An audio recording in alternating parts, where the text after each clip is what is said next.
days, and our faculty members of various events, and the staff members from the other colleges, and my friend Dr. Xavier Pesky from Ayatollah College, Pittsburgh, and my dear participants, scholars, and students. Good morning to all. So today is a wonderful day to arrange our college. So the one-day international seminar on the Department of English.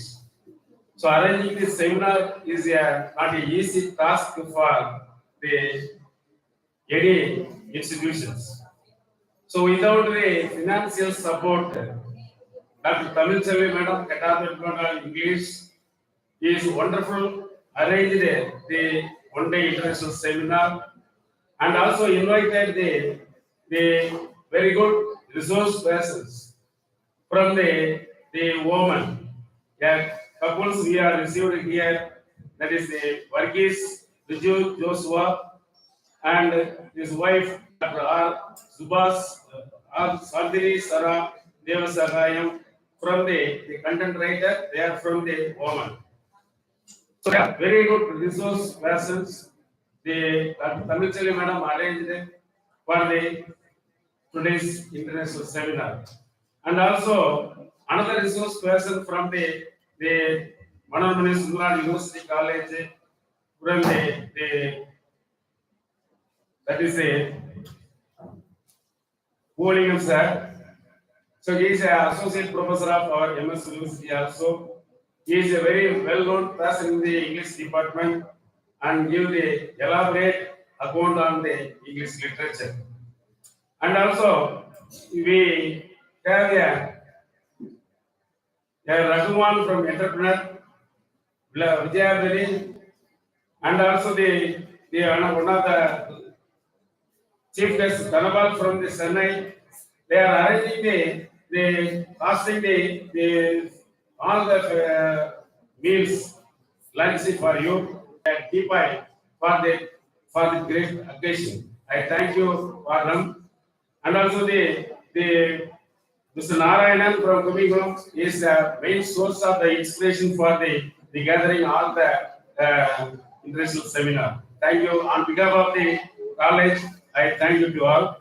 And also the one-day international seminar is exposition of repression and the resistance of marginalized through literature and media is a wonderful topic selected by our Department of English. From that topic only is attracted to these faculty members from the various colleges, especially Dr. Xavier Pesky is here for the title of the seminar from Ayatollah College. As well as so many faculty members are coming from the colleges from the TDMS College and also the Pomtikote College and the Sangara Pagori College, Pomtikote and Makasis College. So many college members are here for the title of the international seminar. So really, it is very useful for the faculty members from the Department of English as well as the scholars of the English department, as well as the students of both UG and PG students of the English. So really, I appreciate the English department for making an arrangement of the successful of the seminar. You may know that Mananamya Sundaram University College is previously started as a mono college in the BMC campus Tisaiyanvilai with the starting of the only 3 courses. Nowadays, it has from the 3 years ago, only we are starting here, but now the 6 courses are running here. So it is upgraded as a building and good facilities. Only the difficulty is the transportation. So that way also I have to arrange for the transportation shortly. Evening we have arranged for transportation of the students. Morning is also for the minibuses are there. So with a few difficulties for the transportation, otherwise we have a very good infrastructure facilities in this building. So into these 6 courses are nowadays running. Next year we may going to start some other courses also with the construction of the other buildings. So now it is even though it is one of the constituent college of the Marginalized University, there is no financial support from the university or any other. So we are giving getting financial support from the in and around the Tisaiyanvilai, like an entrepreneur or any other Lions Club or the Rotarians. So that is the main source of the financial support. Then only we are able to achieve a lot of things in our college. For example, we have a participation in with the help of the Rotarian, the PG classes for the MA and MCOM classes are participated with the help of the Rotary Club. Likewise, so many people of the Tisaiyanvilai, they are ready to support us. Supporting of the peoples in and around the Tisaiyanvilai, we have to improve the college in future also. So with these few words, the one day international seminar is going to. I wish you success for the today.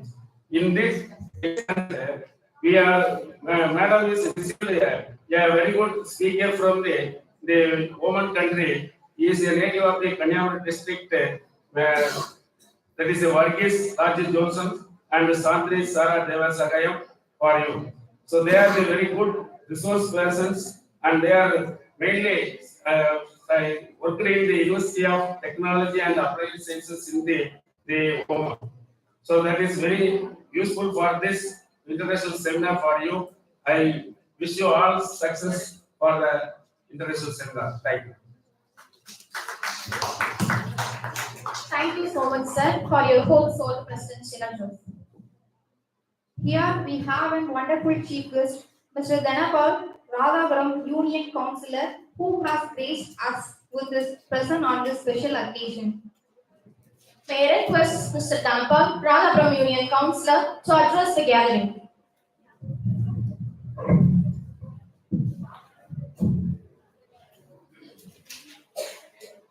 இன்றைக்கு வந்து மனோன்மணியம் சுந்தரனார் பல்கலைக்கழகத்தில் திசையன்விளையில இன்னைக்கு வந்து seminar English நடந்துருக்கு. செமினார்னா ஒரு கருத்தரங்கம். அப்படின்னா அந்த பல்கலைக்கழகம் மற்றும் கல்லூரியில் மாணவர்கள் ஒரு குழுக்களாக அமைந்து தங்களுடைய இந்த ஒரு இப்ப இன்னைக்கு இங்கிலீஷ் அதை பற்றி பேசி அதற்காக பல்கலைக்கழக ப்ரொஃபஸர் அவங்க வந்து அதை பற்றி உங்களுக்கு விளக்குவாங்க. அதுதான் இந்த செமினார். அதற்கு எங்களை வந்து இன்னைக்கு வந்து சீஃப் கெஸ்டா கூப்பிட்டுருக்காங்க.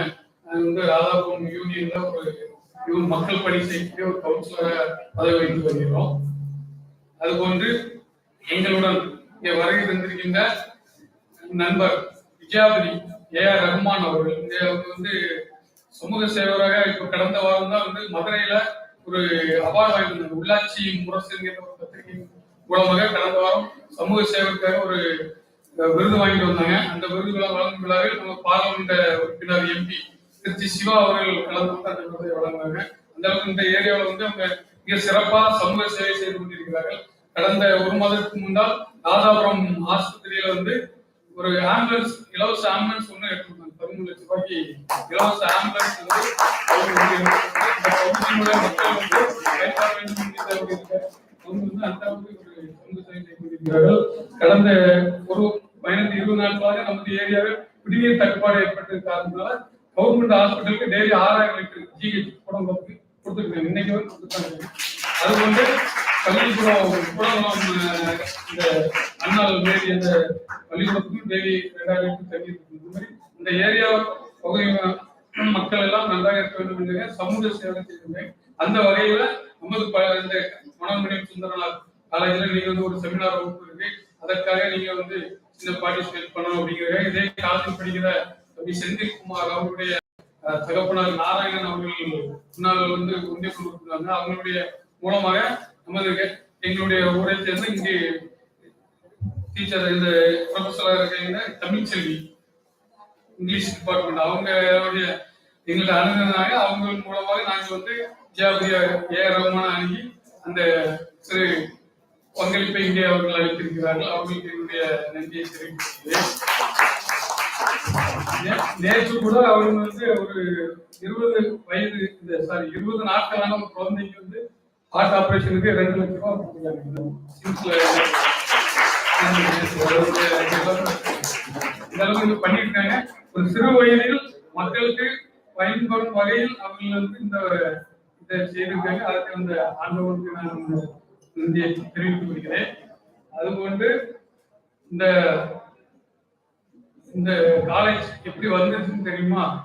நாங்க 1996ல இங்க வந்து 12th படிச்சேன். அதுக்கப்புறம் என்னால அந்த காலேஜ் படிக்க முடியல. அந்த காலகட்டத்தில் இங்க வந்து காலேஜ் எதுவுமே கிடையாது. இங்க ஏறத்தாழ மேல்நிலை பள்ளி 6-7 மேல்நிலை பள்ளிகள் இருக்கின்றன. நவலடி, இடையங்குடி, சமாரியா, ஒலிடிமஸ், ராமகிருஷ்ணா, திட்டமொழி, நிறைய பள்ளிகள் இருக்கின்றன. ஆனால் பள்ளிகளுடைய படிக்கின்ற ஒரு ஏறத்தாழ ஒரு 1000-2000 மாணவர்கள் 12th படித்து வெளியே வருவார்கள். ஆனால் காலேஜ் கிடையாது. திருச்செந்தூர் ஆய்க்கா போக வேண்டும், இல்லைன்றால் தட்சி மாநகர சங்க கல்விக்கூடம் தான் செல்ல வேண்டும். இதை அன்றைய காலகட்டத்திலே அன்றைய முதல்வர் கலைஞர் அவர்கள் அதை சிந்தித்து இங்கே மனோன்மணியம் சுந்தரனார் காலேஜை இங்கே கொண்டு வந்தார்கள். அது இந்த பகுதியினுடைய ஏழை எளிய மாணவர்களுக்கு ஒரு வசதி வாய்ப்பாக இருந்து அவர்கள், அதாவது குறிப்பாக பெண் பிள்ளைகள் வந்து இங்க படிக்கிறதுக்கு ஒரு வாய்ப்பாக இருந்தது. ஏன்னா அவங்க எல்லா இடமும் அங்கிருந்து போய் படிக்க முடியாத சூழ்நிலையில அதை வந்து ஒரு இங்க சிறப்பாக அதை பயன்படுத்தி அது வந்த காலகட்டத்திலே ஒரு பிஎம்சி வணிக வளாகத்தில் வாடகை கட்டத்தில் தான் இயங்கியிருந்தது. அதை இங்கே ஒரு கட்டிடமாக மாற்றி தந்திருக்கிறார்கள். அதை இந்த அனைத்து மாணவர்களும் மாணவ செல்வங்களும் இதை நினைத்து தன்னுடைய குடும்ப சூழ்நிலை நினைத்து படித்து நமது பகுதியிலே பெரிய ஆட்களாக வளர வேண்டும் எங்களுடைய ஆசையை நாங்கள் இங்கே நிறைவேற்றிக் கொள்கின்றோம். எங்களுடைய கனவு நிறைவேறவில்லை, உங்களுடைய கனவு எங்களுடைய கனவு நிறைவேற ஒரு வாய்ப்பளிகள் என்று நாங்கள் கூறிக்கொள்கிறோம். அது மட்டும் இந்த 2 வருட காலமாக இந்த பகுதியில் நாங்க பேப்பர்லாம் டெய்லி படிப்போம். நீங்க என்னென்ன நிகழ்ச்சி நடக்குங்கிறத பேப்பர்ல நாங்க பார்த்துட்டே இருக்கோம். தொடர்ந்து இந்த பல்கலைக்கழகத்திலிருந்து பேப்பர்ல நிறைய நியூஸ் வந்திருக்கு. அதுக்கு நமது சுந்தரவடிவேல் சார் வந்து 2 வருட காலமாக இங்கே பணியாற்றி இந்த பல்கலைக்கழகத்தை நம்ம ஏரியாவில் நிறைய காலேஜ், தனியார் காலேஜ் இருக்கு. அது வந்து கவர்மெண்ட் எய்டட் காலேஜ். அது நம்ம முன்னால் கொண்டு வர வேண்டும். இந்த பகுதியோட மாணவர்கள் நிறைய பேர் இங்க வந்து படிக்க வர வேண்டும். அதுக்காக ஒரு உந்துக்குழாக இங்க இருந்து அதை சிறப்பாக செயல்படுத்திக் கொண்டிருந்தவர்களுக்கு எங்கள் பகுதியின் சார்பாக நான் நன்றி தெரிவிக்கிறேன். அது வந்து இங்கே வருகைப்பட்டிருக்கின்ற கோயம்பேரி அங்க ப்ரொஃபசர் சார் அவர்களுக்கும், கோயம்பேரினாலே நம்ம பிஹெச் பாண்டியன் ஊர். பிஹெச் பாண்டியன் தான் அவங்க கல்வி தந்தை. இந்த ஏரியாவில் வந்து கல்வி தந்தை. அவங்களுடைய பையன் மனோஜ் பாண்டியன் அவங்க வந்து பிரைவேட் லெவல்ல காலேஜ் நடத்திட்டு இருக்காங்க. அவங்க அந்த ஏரியாவில் உள்ளவங்க. இந்த ஏரியாவில் வந்து அவங்க காலேஜ் நடத்தினாலும் எல்லாரும் படித்து மிக சிறப்பாக அனைத்து மாணவர்களும் சென்றார்கள் என்பது அதுக்கு ஒரு மிகப்பெரிய ஒரு இது. அவங்க அந்த பிஹெச் பாண்டியன் கல்வி தந்தை அவர்கள் மிக உந்துகோலாக இருந்தார்கள். அவர்களின் ஊரில் வந்து நன்றி தெரிவித்துக் கொள்கிறோம். அதுபோன்று நம்ம இங்க வந்து மார்த்தாண்டம் டாக்டர் அவர்களுடைய பற்றி எனக்கு சரியா தெரியவில்லை. இருந்தாலும் இந்த பல்கலைக்கழகத்தின் அணுகி அவர்களுக்கு இங்க வந்து வருகை தந்தவர்களுக்கு அவர்களுக்கு என்னுடைய நன்றியை தெரிவித்துக் கொள்கிறோம். ஆகவே மாணவ செல்வங்கள் இப்ப நீங்க வந்து நம்ம இந்த காலகட்டத்தில், அதாவது ஒரு 2000 காலகட்டத்தில் படிக்க முடியாம நிறைய பேர் வேலைகளுக்கு அதுக்கு கடைகள் வைத்து போயிட்டாங்க. நீங்கள் படித்து முன்னுக்கு வர வேண்டும், இந்த சமுதாயத்தை வளர்க்க வேண்டும், சமுதாயத்தில் இருக்கின்ற அனைத்து குறைகளையும் நீக்க நீங்கள் படித்து முன்னுக்கு வர வேண்டும் என்று கூறிக்கொண்டு என்னுடைய உரையை முடித்துக் கொள்கிறேன். நன்றி.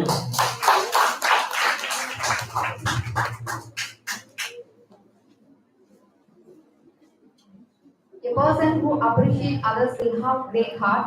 Really, you are a person with a great heart. Sir, we come to know about the struggles that students had to continue higher education some years back.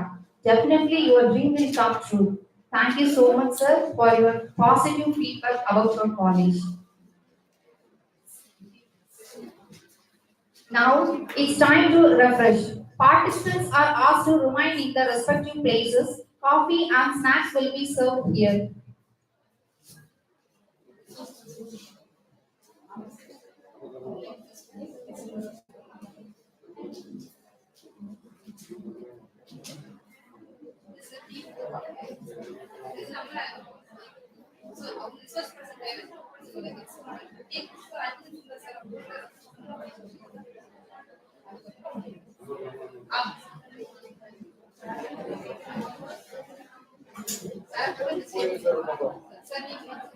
You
can see one.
Participants are asked to be attentive. Now session 2 starts.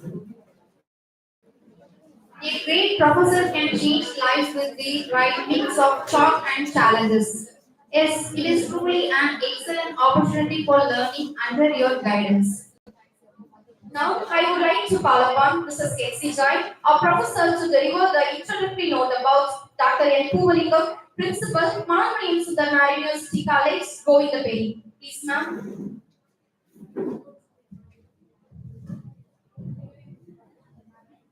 Respected dignitaries, honor of the dais, dear colleagues and my beloved students, a pleasant morning to all. It's a moment of extreme pleasure to welcome and introduce the man of the hour who we chose to be the guest of honor and speaker of this session. Dr. Nagapal Puvalingam is a renowned scholar, translator, and a man of incomparable skills and genuine intentions to fulfill his chosen marks. He obtained his graduation from American College, Madurai, and then pursued his doctoral research on the novels of Dr. D.S. Lawrence, as a UGC Junior Research Fellow in the Department of English, Pondicherry. His first teaching profession was at the Institute of Petrochemical Engineering of Dr. Baba Sahib Ambedkar Technological University, Lucknow, in Maharashtra, from 1994 to 1996. His hard work and dedication gave rise to his career. In 1997, he joined as a lecturer in the Department of English in MS University, Tirunelveli, in addition to guiding research scholars till 2018. His academic excellence promoted him to the position of Associate Professor and Principal in Charge in MSU University College, Govindapally. He has been successfully guided so far 25 MPhil scholars and 6 PhD scholars independently, and several scholars jointly as co-guide. His area of interest being fiction and translation, and his publications include critical articles on the novels of variety of writers like Edna Pandya, Shashi Deshpande, Anita Desai, Rohingya Mystery, and his present interest being in translation. He has translated and published 7 poems by Manushya Putran and short stories by B.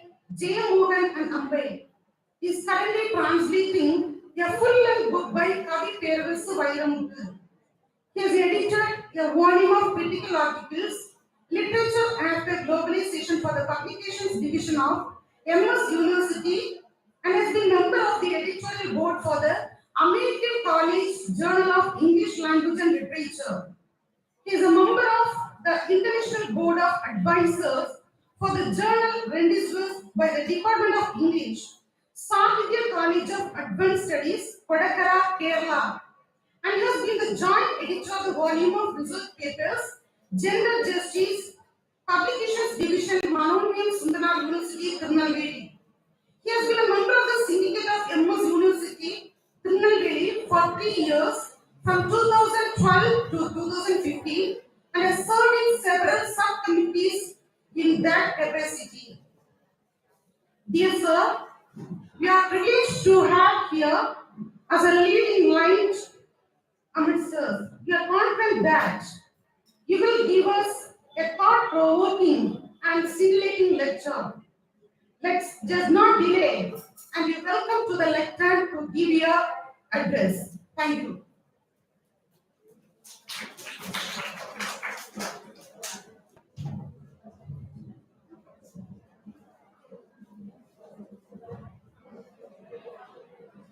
Good morning to all. And I would like to especially thank the principal and the Department of English for bringing me here after a gap of 1.5 years, maybe so. Thank you, and it is an honor to be here once again.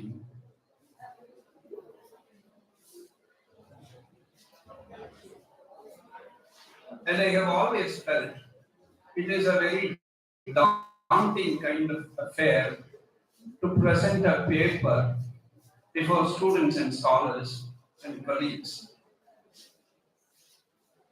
And more often than not, I've always felt that there are too many loose ends in whatever I present. I will never be able to give a conclusive kind of paper or a presentation.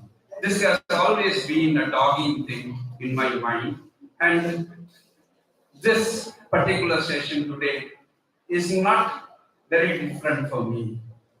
Partly maybe because I am now in an administrative position, and partly because there hasn't been much of time for me to make as perfect as I would like the paper to be.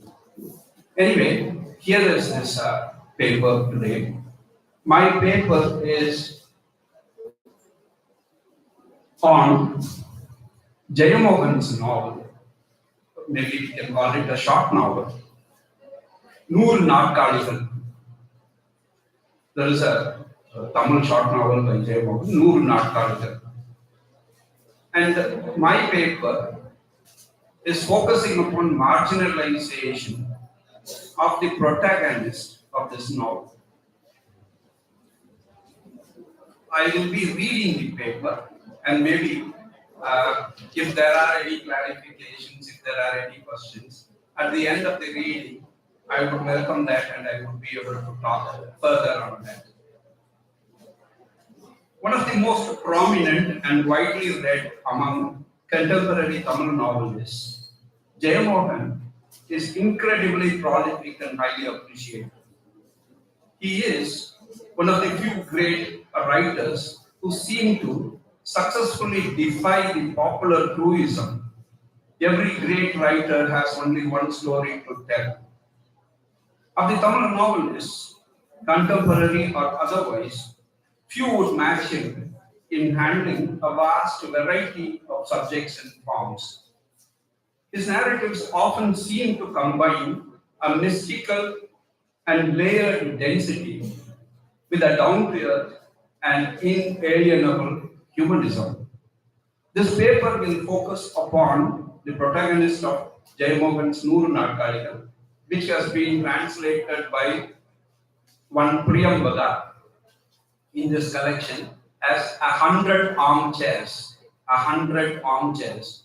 I don't know why she chose to call it armchairs. Natkaligal would simply mean chairs. But anyway, this translator has preferred armchairs to simple chair. So 100 armchairs, that is the translation. And for my quotations and all that, I rely on this translation and I'm using it in my paper. Jayamohan's Aram is a collection of stories that are based on real experiences or happenings, the kind that may informally be referred to as true stories or real life stories. They are fragmented autobiographies or biographies simply. 100 Armchairs is the story of Dharmapalan, who belongs to a marginalized group called Nayadis, a subsect of the nomadic Kauravas, mostly belonging to the state of Kerala. Dark in complexion and generally tall in stature, the Nayadis were stigmatized as evil. If a Nayadi was seen in broad daylight, he or she would be stoned to death, beaten, might even be killed sometimes by others. Sighting them was believed to bring bad luck, and therefore the Nayadis were shunned from daylight. They were forced to live a nocturnal life and had to hide themselves in burrows and gutters during the day. Food was scarce, and as a result, they were forced or driven to eat by hunting rats and otters. In the novel, Dharmapalan's mother is depicted to eat rotten fruits and leftovers. Generally, the Nayadi tribe can eat raw almost any form of tubers and anything that they can get. The orphans and poor, Tapan, the original name of Dharmapalan, landed in the Narayanaguru ashram at Trivandrum by accident. He who went to the ashram for free food was identified for his willingness to learn and was supported by Swami Prajananda, the disciple of Ernest Clark, who was a disciple of Narayanaguru himself. Dharmapalan was offered financial support for 4 years, but he answered the Swami quite confidently that in 2 years' time he would pass the Indian civil services. After graduating in economics, he was asked to study further and appear for civil services. And Dharmapalan appeared for civil services, and against the expectation of the Swami himself who was supporting him, he said, in 2 years I would clear civil services. And he did, it seems. So from the Nayadi tribe, from a marginalized group, somebody has become a collector. He has passed the Indian civil services and he has become the collector. And after becoming a collector, after getting a position in the Indian civil service, what kind of problems he faced, what kind of trauma he underwent. That is what the story is all about. And it is really heart-wrenching to read itself. It is very difficult, painful to read. Anyway, let's continue with this. In spite of his appointment to a top position, Dharmapalan was not allowed to forget his caste. Even in Indian administrative services, he was constantly and subtly reminded of his caste. On his first day at office, he experiences discrimination and humiliation. He speaks, I quote, I first took up office in Madras. On the very first day, I was made aware of who I was. The previous day, after announcing myself to my superior as a matter of courtesy, I visited the officer vacating the post I was to occupy and spoke to him for a few minutes. The following day, when I entered the same room to occupy my position, the tall throne-like armchair that was there earlier had been removed, and a simple wooden chair had taken its place. It was an old chair that had seated many people, causing the cane beam to sag like a basket. It was some gumasta's chair. I stood staring at it for a while. There the other chair was. But then I controlled and I sat down. Margins and centers are tropes that describe today the conflict and strife that has existed for a long, long time, almost centuries.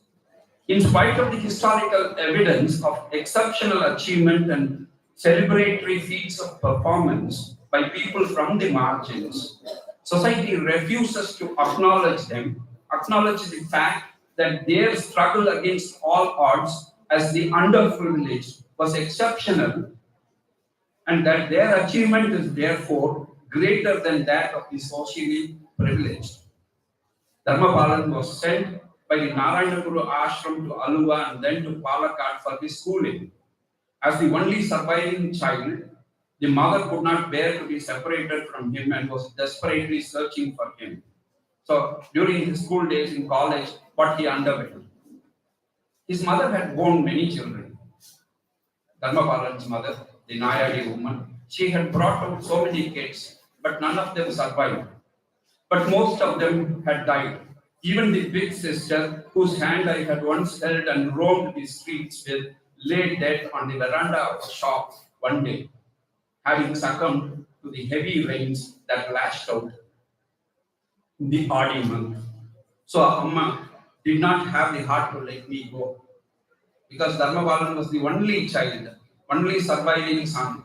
She was not ready to separate from him. But then the ashram somehow swindled him, sent him there from Trivandrum. So he was able to get education and he survived and he made it to the IAS. Dharmapalan writes about his experiences at school as follows. I went by the name Moongai in school. Moongai meaning owl, Ugai, something that is stupid, a dark figure that sat still and gaped.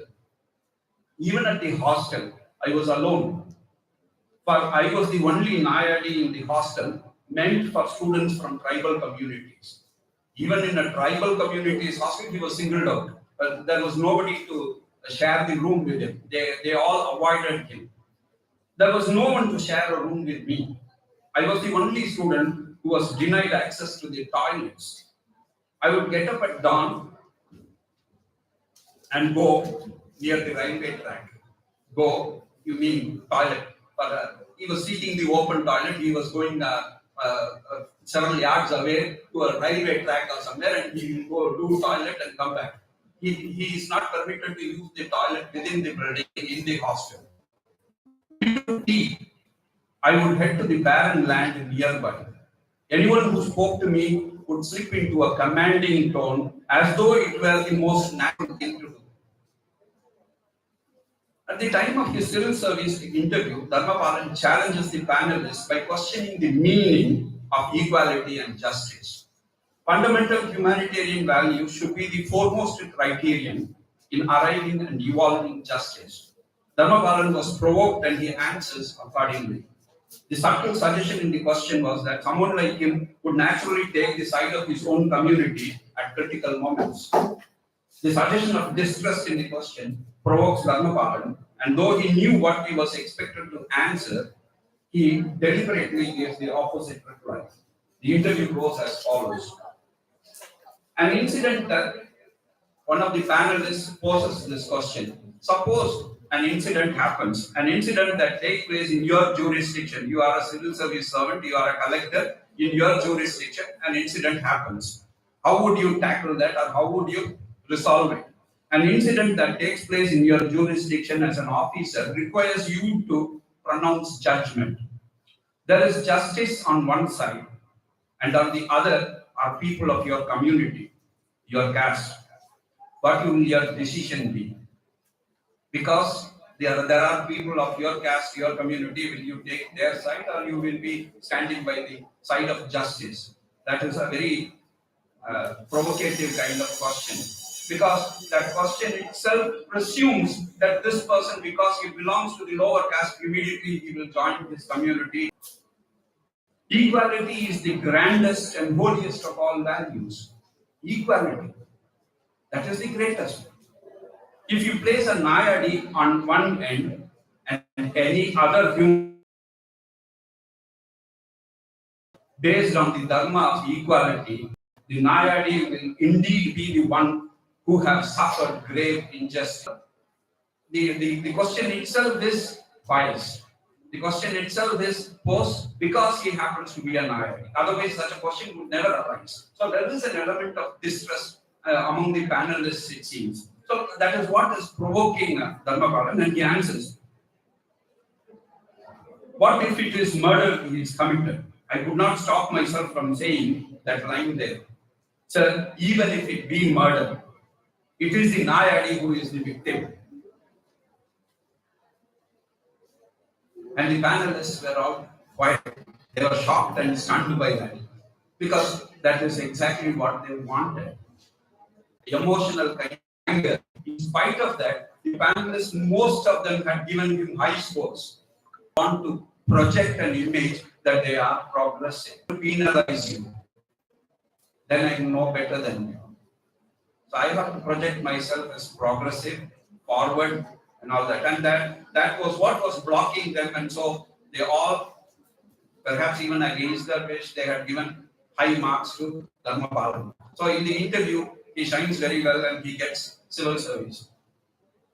Centuries of oppression cannot be redressed, remedied by a few decades of governmental policies.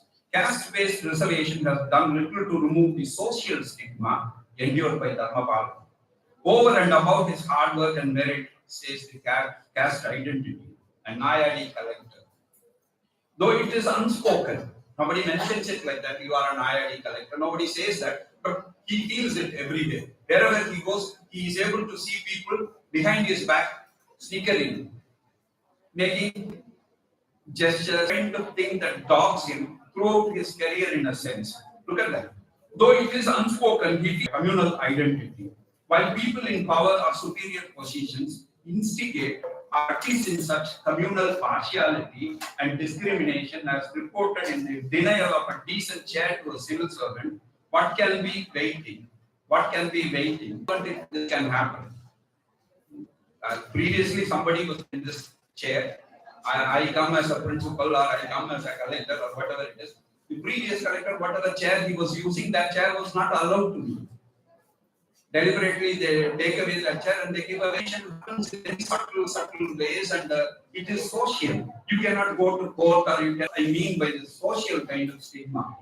Reservation is there, and you get your place. According to your merit, you get positions and all that. But in spite of that, you are not allowed to forget your community. Whatever you do, you will be branded as that, and because of that only you are able to do it, or you are like this. So anything and everything, it finally boils down to one's own community or caste. So this is what Dharmapalan is undergoing, and he has described it thus. Look at that.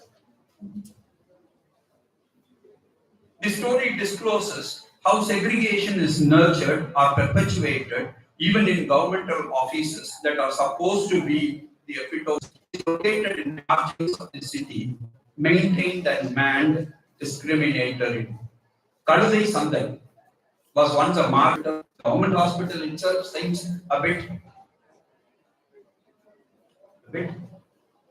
avoidable for us, right? Well, most of us tend to go for private hospitals because government hospitals are not kept very clean. They are not very good. Government doctors may not attend to you properly. So there is that kind of a feeling. A municipality hospital, what will it be like? Or what would be its condition? They were all brought and dumped there like garbage. That is what the municipality hospital looks like. If this is not marginalization, what else is marginalization? That is what he is questioning. Such a hospital exists, comes to our knowledge because Dharmabalan's mother was there. Dharmabalan has become a collector, but his mother was an IIU. She is not educated, she knows nothing. She belongs to that same Kurava tribe, Nayadi tribe. Typical. And she has no home at all. She is nomadic, roams around. Today it went from, maybe 2 days later she may be in Palakkad. So she roams around. It is always that kind of underground movement for them, for the Nayadis. He searches for his mother. Finally, he finds his mother among all those homeless people who are dumped there in the municipality hospital. Somebody comes in from the office and tells him that she is there. I have seen your mother there. One subordinate tells him, and so those workers there and everybody would be disturbed. They would be vexed because any kind of memo can be issued. Any number of people might be suspended. Association has to be perpetuated. This is the municipal hospital, and he sees the whole condition. Antibiotics meant for the animals in the veterinary hospital. Those medicines are only available for these people. Antibiotics from the veterinary hospital were brought and administered to these patients. Tattered saris and clothes collected from the neighboring house and shriveled geriatrics found prevail. The bodies come once in the morning. The patients are heaped like that and stoned, drunk. Further, he explains his own helplessness thus. Dr. Manikam says, all of a sudden the doctor's voice faltered. Sir, I am an SC. Dr. Manikam himself pleads to the collector Dharmapalan, says, Sir, I am an SC. Sir, scheduled caste. I have come through the quota system. There is no place here for someone like me. They look at me with disgust, just as they would look at an insect. It is where I can sit and attend to patients, postmortems, or attend to patients in a municipal hospital. There is no one from the upper caste here. The both of us do this for 18 years.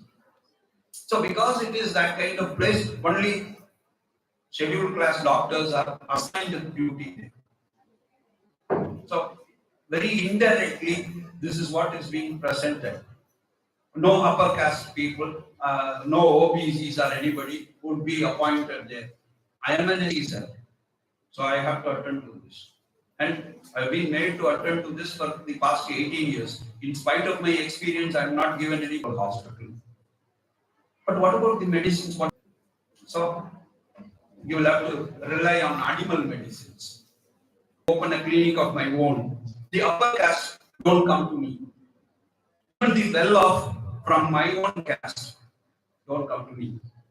In my town, they call me the scavenger doctor. Had I put in as much effort into any other profession, I would have lived with dignity. I dreamt of being a doctor and studied night and day. Now they have turned me into one among the scavengers. So Dr. Manikam is giving vent to all his complaints, grief and everything, thinking that the collector is an SC collector or an ST collector, whatever you want to call that, an IRD tribe. You will meet the same fate in every other line of work. Even if you make the civil services and become like me, what of that? Oh, you have become a doctor, so they have put you in a municipal hospital and they have punished you, they have marginalized you. Oh, if you have worked hard and if you are a collector, then you would have escaped all that marginalization. Do you think so? Nothing like that. Strong kind of statement. I am my department's scavenger. The collector himself says that. I am my department's scavenger. I am also marginalized. So whatever you do, however much effort you put in any line of work you get into, you will be treated, you will be segregated, you will be discriminated. That is how it is. The society is like that. We are left baffled as to why the abolition of manual scavenging remains elusive. When you read this, you wonder about it. Some time ago, I read it in the newspapers that the manual scavenging will be abolished. There will be no manual labor. No human being will be employed to remove faces, excrement. Everything will be machine-made. Machines, technology would intervene. All sorts of things. For quite a while, I've been reading it, but it has never happened. Marginalization is perpetuated. We don't know. And Dharmapalan's account of his first year's experience as a civil servant helps a little to understand. It took no more than a year for my delusions about my job to vanish. As the gigantic machinery of authority came together, it crushed and recast me into a small, inconsequential cog in its mammoth system. Although every officer believes that it is he who wields authority, it is in reality a collective exercise. The man you exercise authority over has to accede to being bound by your authority. And for that, individual authority is gained only when it binds itself precisely with the machination of the whole. When acting independently, it is shorn of authority. So, as an independent collector, I have no authority at all. The whole thing is a system. And if the system agrees with my perception, only then I would have power. If the system doesn't agree with me, if the system finds me different, too independent, then my authority will have no effect. My authority will have no consequence. I became this nameless wild animal, caged in the middle of a city.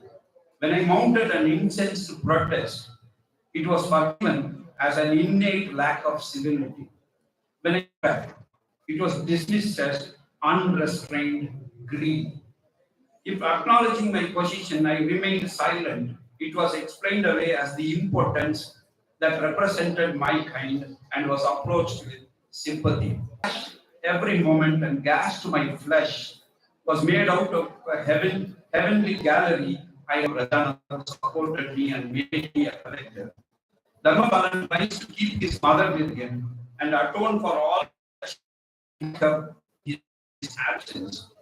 But his mother was not able to live with him as she was used to a life on the streets. Thrice she escapes from home and she unwittingly belonging to a different caste community. And the wife is not able to tolerate the mother-in-law. Dharmapalan stands and Mayadi as raw as Dharmapalan's mother. Because Dharmapalan's mother she has lived underground, eating any kind of garbage, anything that happens to come and all that. Because if in her she's been in hiding. So such a woman suddenly getting mixed up with the society, city life and all that, it is impossible for her. So they are at loggerheads, the daughter-in-law and the mother-in-law. So there is a quarrel constantly. In the quarrel, Dharmapalan is divided. He doesn't know what to do. Then it's very difficult. So Dharmapalan goes this kind of pressure, this kind of problem also. And he has taken civil services exam and he has established himself as an educated person and all that. Once he has become so progressive, so developed and all that, he wants to do something out of gratitude or mother affection or whatever you want to call that. He wants to do something away from this. Again, you will be sending people to search for her and finally, after 1 week or 1 month or any other time, they would locate her and bring her. This is going to happen again and again. At one point, Dharmapalan doesn't know what to do. On the one hand, society is stigmatizing you. On the other hand, the generational gap is also doing him in. So how he can rectify things? It is Dharmapalan's agony. In spite of clearing civil servants, we say merit will be respect. If you do very well, if you are intelligent, and if you perform very well and all that, then all these things would be forgotten. But who forgets it? That is only an idealism. That is only on paper. We forget that. We don't forget. We always keep thinking of the community, the other person's community, other person's caste. We are not able to transcend that and see what the person is worth. So Dharmapalan undergoes, in spite of becoming a collector, in spite of becoming a civil servant and all that, he undergoes this marginalization, and that is what this short novel is about. You never believe things that happen or things that are described in the short story. Alarming it is. We are all living in a very decent kind of society, decent kind of place and all that. We could not have even imagined that there would be something like that. Borrowing the underground and animals almost. Society is responsible for that. And when you read that, it's unbelievable. Because I find it alarming. Terrible. How can that be possible? But it has been there. Any amount of your wishing away could never do it, could never make it. It has been there. It has all along been there. And we have to accept it. We will never be able to do anything. It is only escapism. So Jaymohan's story drives home that point very clearly. Marginalization is there in society, and we are responsible for that. It's not that we are not responsible. I am not directly involved in it. I don't do anything. No, it's not like that. Because society is. When Dharmapalan tries to retain his mother at home for a while, one fine morning she takes away the grandson and goes to the streets. And then she feeds the child. And she doesn't see the kind of social outcry that the son has done. More than that, don't sit on that chair. Those fellows will never leave you. They will kill you. They will finish you. Don't believe them. Don't trust them. Come with me. That is how she would be pleading with her son. Don't be here. At one time, because they have always beaten me with stones and sticks for no offense I have committed. So she has a very strong kind of distrust for society, people as such, the civilized. So she says, why you are mixing with these guys? Why are you wearing a shirt and all that? Remove that and come with me, naked, like an ayadi. That is what the grandmother has all along been telling her son. Now when the grandson is there, she takes the grandson. She thinks that she will bring him up. And she takes that grandchild to the garbage dump or a back street or something. Become a collector or I don't become an officer or something like that. I would ask to become better than me, should get to a better position than me in life. Whereas you are taking him backwards. So Shubha gets alarmed and she shrieks and cries and almost faints at it, at the sight of that. And in that moment, Dharmapalan doesn't know what else to do, and he is also shocked and he is not able to digest it. He takes a broken kind of horse somewhere that was lying there and takes and beats up his mother. The same son who was wanting to do something to atone for the separation, for the desertion that he has done, that same son tries to beat her up and drive her away.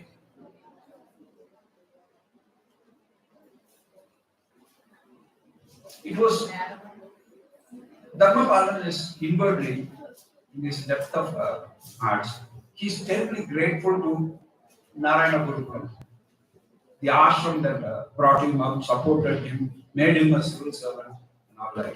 And particularly, Swami Prajananda was the one who was very affectionate and has asked him to clear the civil service and to study seriously and do things like that. So he has lots of respect and affection for Swami Prajananda.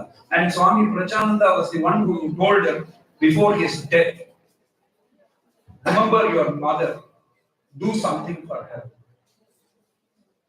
Do something which prayachitam. உங்க அம்மாவை விட்டுட்டு போனது பிராயச்சித்தம் தேடிக்கும். அது மாதிரி சுவாமி பிரச்சானந்தா சொன்னதுதான் it was ringing again and again in the minds of Dharmapalan, and he tries to bring his mother, assimilate her into this society. Then he himself is not able to successfully assimilate into the society, a 2-generation backward woman, how she can be assimilated? It becomes scandalous. And Dharmapalan doesn't know what to do. The Swami said, and he is not able to do anything. பிராயச்சித்தம்னா என்ன பண்ணணும்? என்ன பிராயச்சித்தம் பண்ணணும்? முடிஞ்சு போச்சு. நடந்தது நடந்துருச்சு past. இதுக்கப்புறம் நான் எங்க அம்மாக்கு என்ன பிராயச்சித்தம் பண்ண முடியும்? Atoning for the desertion that I committed, how can I atone? What can I do? He racks his brain and he wonders what to do and all that. He doesn't know anything. Meanwhile, his mother also dies, cremating her and all that. After that, he thinks, ஒரு நாக்காளி பத்தாது, 100 நாக்காளி வேணும். ஒரு நாக்காளி, not one chair. ஒரு நாயாடி நான் ஒரு நாக்காளி occupy பண்ணியிருக்கேன். 100 நாயாடிகள் அந்த சேருக்கு வரணும். அதுதான் எங்க அம்மாக்கு செய்யற பிராயச்சித்தம். He understands what his goal should be. What Swami Prajananda perhaps meant by atoning for the desertion. So marginalization is something that has all along been there in society. Historically, you can find all sorts of things. You read African literature, you read all sorts of things, racial, gender. Marginalization is there in every form in a sense in society. In history, you can read such things. But how marginalization affects a person, theoretically, we may read all sorts of things about it. But reading a text like that, first hand, true story, there was an IIT collector. Jaymohan himself has seen that person, knows that person. It is a real life story. And you don't know how to come to terms with it. That is what is terribly stunning and shocking about this text. With the death of his mother, Dharmapalan realizes what Swami the woman to rest and let her heart with all its anguish decay and become one with the dust, with this earth. I need another 100 armchairs. Dharmapalan has a long way to go.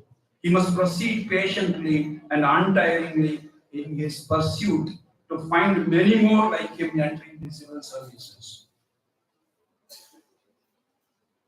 In this connection, I wanted to conclude with a few quotations from another important writer, an Indian Pakistani writer, or however you want to call him, Salman Rushdie.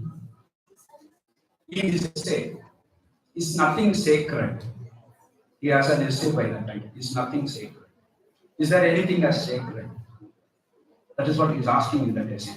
Writes about religious discrimination and illustrates how ideological disputes often result in a socially backward move with a vengeance rather than ensuring progress. Rushdie recollects Arthur Koestler's lecture wherein the latter propounded a thesis that language and not territory. Language was the prime cause of aggression. It is not territory. Aggression happens not for territory, mainly for language. That is what Arthur Koestler has said in a lecture which Rushdie happened to. That language, not territory, was the prime cause of aggression because once language reached the level of sophistication at which it could express abstract concepts, it acquired the power of totemization. Kostler was explaining this point with a story. Other Kostler explains how language can attain that position. In its sophistication, when it reaches a height, it can become totemized. About two tribes of monkeys, he has a story about two tribes of monkeys living in one of the northern islands of Japan. The two tribes lived in close proximity. The two tribes of monkeys were living in close proximity in the woods near a certain stream and subsisted, not unnaturally for monkeys, on a diet of bananas. Both the tribes were eating bananas and both the tribes of monkeys were eating bananas. Their staple food is bananas. Bananas are available. One of the tribes, however, had developed the curious habit of washing the banana before eating it, while the other tribe continued to be non-banana washers. And yet, said Kostler, the two tribes continued to live contentedly as neighbors without quarreling. And why was this? It was because their language was too primitive to permit them to totemize either the act of banana washing or that of eating unwashed. With a more sophisticated language at their disposal, both wet and dry bananas could have become totems, sacred objects, and would have become the heart of religion, and then look out, only one. And when Arthur Kostler was presenting this, somebody from the audience raised this objection, gave a counter anecdote or a story, disagreeing with Kostler's conclusion that it was the primitive form of the language that was responsible for the peaceful coexistence of the two tribes of monkeys. There was somebody from the audience suggesting that perhaps the peaceful coexistence of the monkeys, the two tribes of monkeys coexisted peacefully, maybe because there were enough bananas to go around. There is no shortage of bananas, so there was no quarrel. And this irritated Arthur Kostler, and he said, I don't accept this kind of Marxist jingo, Marxist claptrap. You are coming to haves and have-nots, availability, all sorts of things like that. You are reading Marxism into it. And Rushdie, recalling the incident, concludes that Kostler was after all right in saying that it was the language that caused the conflict. In this very instant, somebody was countering Arthur Kostler. Between them, there is the difference of language. He speaks the language of economics, and Arthur Kostler was speaking the language of literature or whatever it is. For Arthur Kostler, the primacy of language was important, and the unknown person, it is the primacy of economics. I should like to conclude with a passage borrowed from Rushdie once again, from his title essay of the volume Imaginary Homelands. There is a beautiful image in Saul Bellow's Dean's December. The central character, the Dean, hears a dog barking. The character in Dean's December listens to that and he imagines that the dog is barking in protest against the limit of dog experience. Almost as if the dog is barking, saying, for God's sake, open the universe a little more. Because we don't understand the dog's language, maybe it is true. And because Bellow is, of course, not really talking about dogs or not only about dogs, I have the feeling that the dog's rage and its desire is also mine, also ours, also everyone's. For God's sake, open the universe a little more. Let us not be terribly narrow-minded. Let us be in a very open.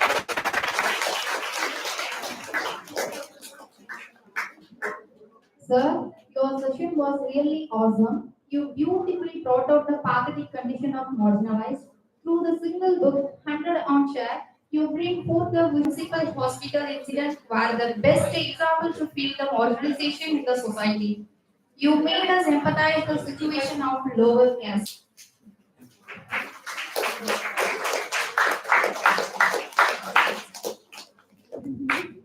I feel so proud and privileged to introduce this session's resource person, Mr. Varghese Vijay Joshua. He belongs to the Department of Mass Communication. From 2007 to 2012, he worked as a lecturer in University of Technology and Applied Sciences, Sultanate of Oman. He is the key speaker at the national webinar under the title Public Health Emergency Communication in Negro Arts and Science College, Coimbatore. He has published various research works. I would like to call upon Mr. Varghese Vijay Joshua to take over this session. Please, sir.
Dear students, respected Dr. Boone here. Thanks for the session. It was very informative, enriching, definitely for the students, most importantly for myself. Dear teachers, all the entries in and around the campus. So I am Varghese Vijay Joshua, working as a lecturer in media studies. I teach media, critical media studies, public relations, and all those aspects. So my session today will revolve around media presentation, media representation of gender and trans people. So we call it as gender minorities or sexual minorities, and so forth. So I start with the video. This is from a Tamil film, Vellai Rochakkal, which was released in the late 90s.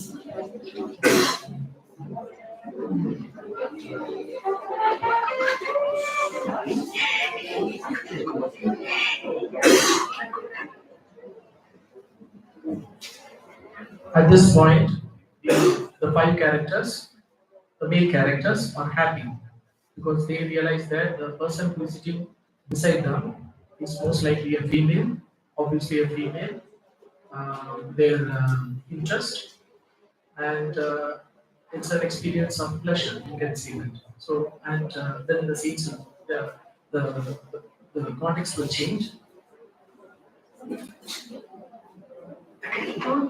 Jayanthi நான் கண்ணாடி போட்டிருக்கேன் எங்க நீ என்னை காமிக்க மாட்டேன்னு நினைச்சேன்.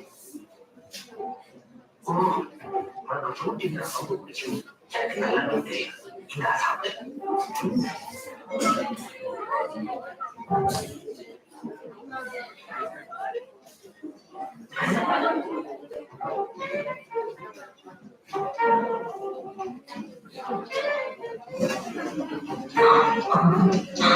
Darling Rousey, கையெல்லாம் காய்ச்சிருக்கு. எனக்கு இப்ப பணமும் தெரியல, இன்னும் தெரியல. ஆனா எவ்வளவு இருக்கு, நீ எவ்வளவு அழகா இருக்க. சாப்பிடல சுற்றும்.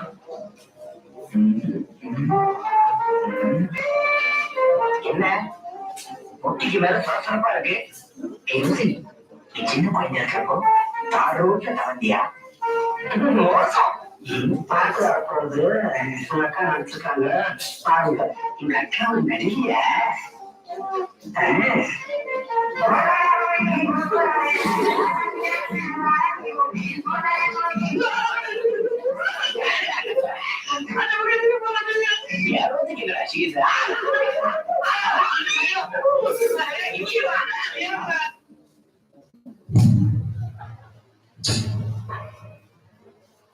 The கண்ணாடி போடுறாங்க. They are wearing the character wears the glass and realizes that it's not a woman, it's a trans person. Trans. So I use the word trans here. I want to use the word trans. Discrimination at every level in the society. We discriminate, we love. With the same reaction of the male character is the same reaction to others. I'm not going to criticize or I'm not going to comment on that, but the reaction is same. That also happens when the character wears a spectacle. So he wears a spectacle and last and realizes that in a trans person, the reaction change. This is what we have been seeing and experiencing about trans community, and this is what we perceive about the trans community. This is what we believe about trans community, that they look ugly, not comfortable. You don't feel comfortable sitting or getting involved with a trans person. Just for an example, just close your eyes for a minute. Just close your eyes for a minute and hold the right hand of the person who is sitting beside you. Right hand, right side. On the right side, just close your eyes and imagine that this person is not a girl or a boy. It's a trans person. How do you feel? What do you feel? What do you feel? Okay, chill out.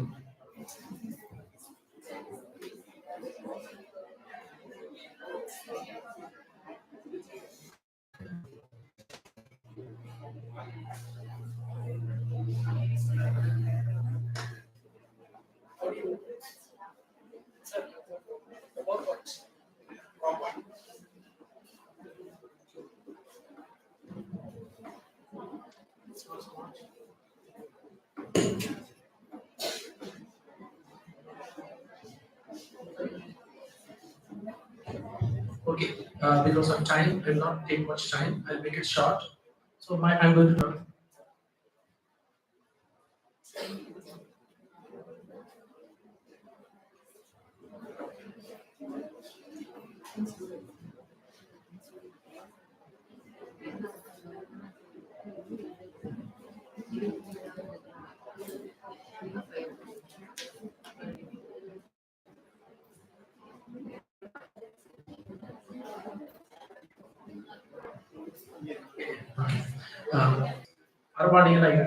Who is a trans? I want to know what you know. Who is a trans?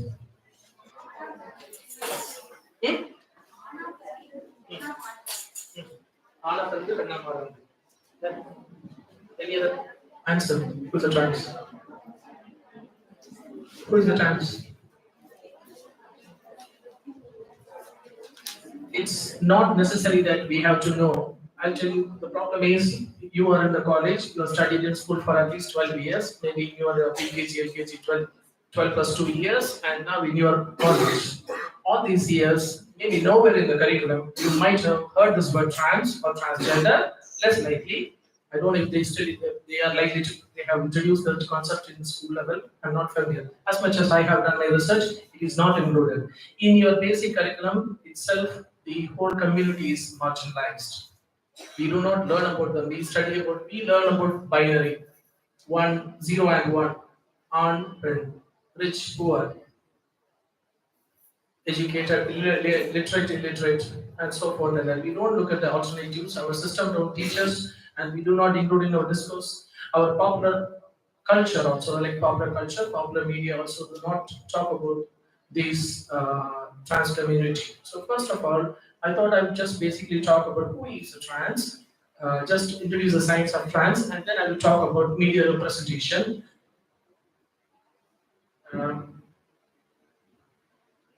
I wanted to talk about these aspects to introduce media because most of the time in a day you spend with media rather than because you are a student you are more likely to spend your time in the college etc. But think about a weekend. You are more likely to spend more time with your media. It can be in your mobile phone, it can be a newspaper or radio or television or watching cinema, and more likely to interact in the social media rather than having direct face-to-face communication with your friends, parents, and other form of communication. At least post-COVID things have changed. So you are like when you spend more time with your media, you should know who is the media. Because when you spend more time with your friend, you know your friend. That's why you have a friend. But when you spend more time with the media, how much do you know your media? I just quickly talk about it in my presentation. Why media representation matters. It's very important. We will talk about that quick short. And I'll talk about transphobes and their stories. I will not. I might partially include stories about gender representation because of time constraints.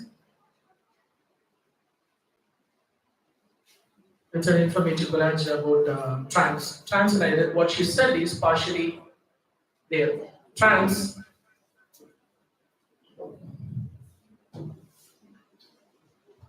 When we are born, we get an identity. It's a boy. The first question is it a boy or a girl? And by looking at the physiological aspects, they decide that this is a boy or this is a girl. Once we realize this is a girl, then your mother, father, your community, society, your school, everybody, you are a girl. You have to behave in such a way. They will mentally train you and they will put you in an image. If you're a boy, yes, boys don't cry, so you don't cry. Boys are strong. You be strong. You go out and play. Women, if you're a female, you stay inside. You are a female. You are this and this. You are being customly produced as a marriage property. This is how they teach you, and then you are a permanent liability for the family and so forth. This is how they construct you. They mentally construct you, and they also decide that you are a female. And at some point, a person can or might feel that that person is not a male but rather a female, or a female can feel that I am not a female, I am rather a male. This trans happens because of the hormonal changes or biological changes in you. So that means it's okay, it's normal, it's natural. This can happen. In India, there are more than, according to the 2011 census, where trans community was also included.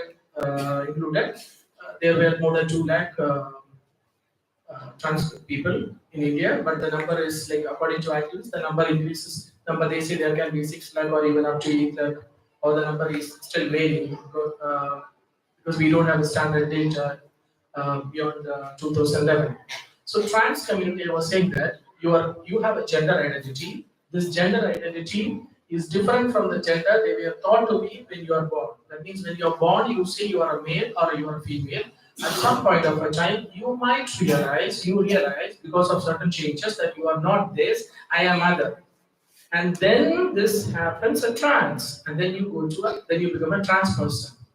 You can become a trans woman or a trans man. A trans man is somebody who is born as a female, but rather realizes that I'm not a man, rather I'm a female, so I become a trans woman, and then the other way around. And some people, to get more acceptance, what they do is they go through what they call it as the concept. Yes, they do this medical, surgeries and all hormonal medicines they take and all hormonal injections, etc. There's a process for that through which they try to even physically in appearance they try to convert them to be a male or a female, which we call them transsexual man or transsexual woman. So, for example, like a man who feels like who is realized that it's a trans woman will do certain medical like surgeries or whatever to look like it. Basically, what they're trying to do is they're trying to work towards gaining acceptance. Samudayathala now we also belong here, identify me as a woman or identify me as a man because that is what I am, and for that they strive. For that they strive and they do a lot of it. It is not a disorder. You know what's a disorder? Being a trans person is not a disorder. But once the person becomes a trans, which is natural, what the society does to them, that causes disorder. If you study these stories, life history of any trans person, because of the social media, especially YouTube and all these channels, Instagram, there are so many stories where the trans people come and share their experiences. In all these experiences, you will find one word in common. வீடெடுத்து ஓடி போயிட்டேன். When I realized either I am thrown out of my home or I ran away because I was not included. And the exclusion starts at the point when the society realizes that person is a trans person. Most of them, they go away, they leave their family, they leave their community, they leave their society because the community society keeps them away and they go away. And then they have to struggle, and that's why they are put into they beg, they are into flesh trade, any other whatever the society which does accept as abnormal, they are put in that space because the society thinks that they are not normal.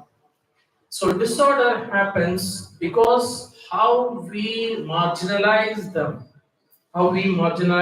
that leads to disorder. Now, if you have time, either it can be in English or if you love to read in Tamil, please read about who is a trans person. These are this many, and there are more actually. Actually, more I have not read.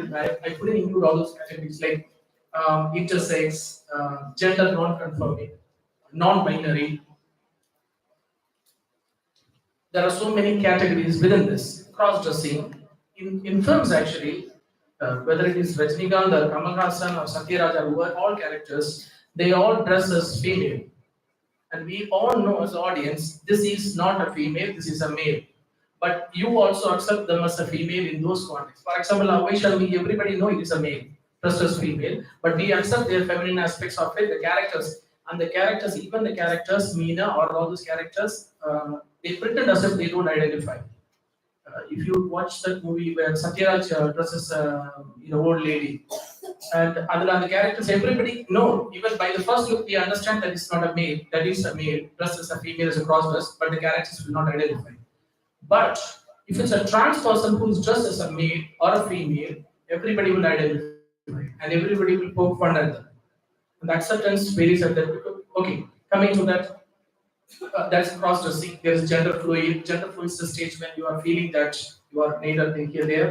And there are so many of them within trans community. And the trans folks in the concept they use. They even use the word queer community where they use not only trans community, they also use LGBTQI. I'm not sure if I'm allowed to talk about that topic. So I'll just keep away from that. But we need to, why I just explain this part is that we need to know that who is a trans person is very important. They are with us, they are among us, they are one among us. It's nothing there's nothing wrong with them. And it is not the way you see in cinema. It's not the way you experience them in popular culture or popular cinema. It is not the way they are. They are normal human beings, just that our media do not normalize them. If you watch them in cinema, because we have been all included, we have the habit of watching cinema are very popular. You will never see a trans character as a close friend. For example, in any movie, whether it is Jailer or any Rajinikanth movie, any Kamalas or any popular hero movie, every hero will have a supporting character. ஒரு friend இருப்பாங்க கூட அந்த friend தான் will help him everywhere. But you will never find, even as a friend, you will never find a trans person. One important representation of trans person in Tamil cinema was the film Appu.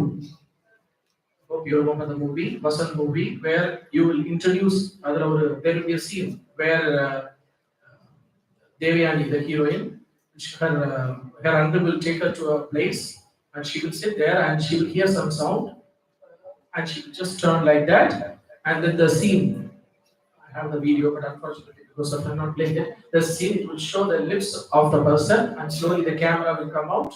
It will show as a male, as a female in Arabic. The short age, it will start as a female, but slowly says that no, this is not a female, this is not a male. Because next thing it will show a little bit of mustache here, and then the shot goes on, and it just expands, and then you will see a negative character, very high negative character.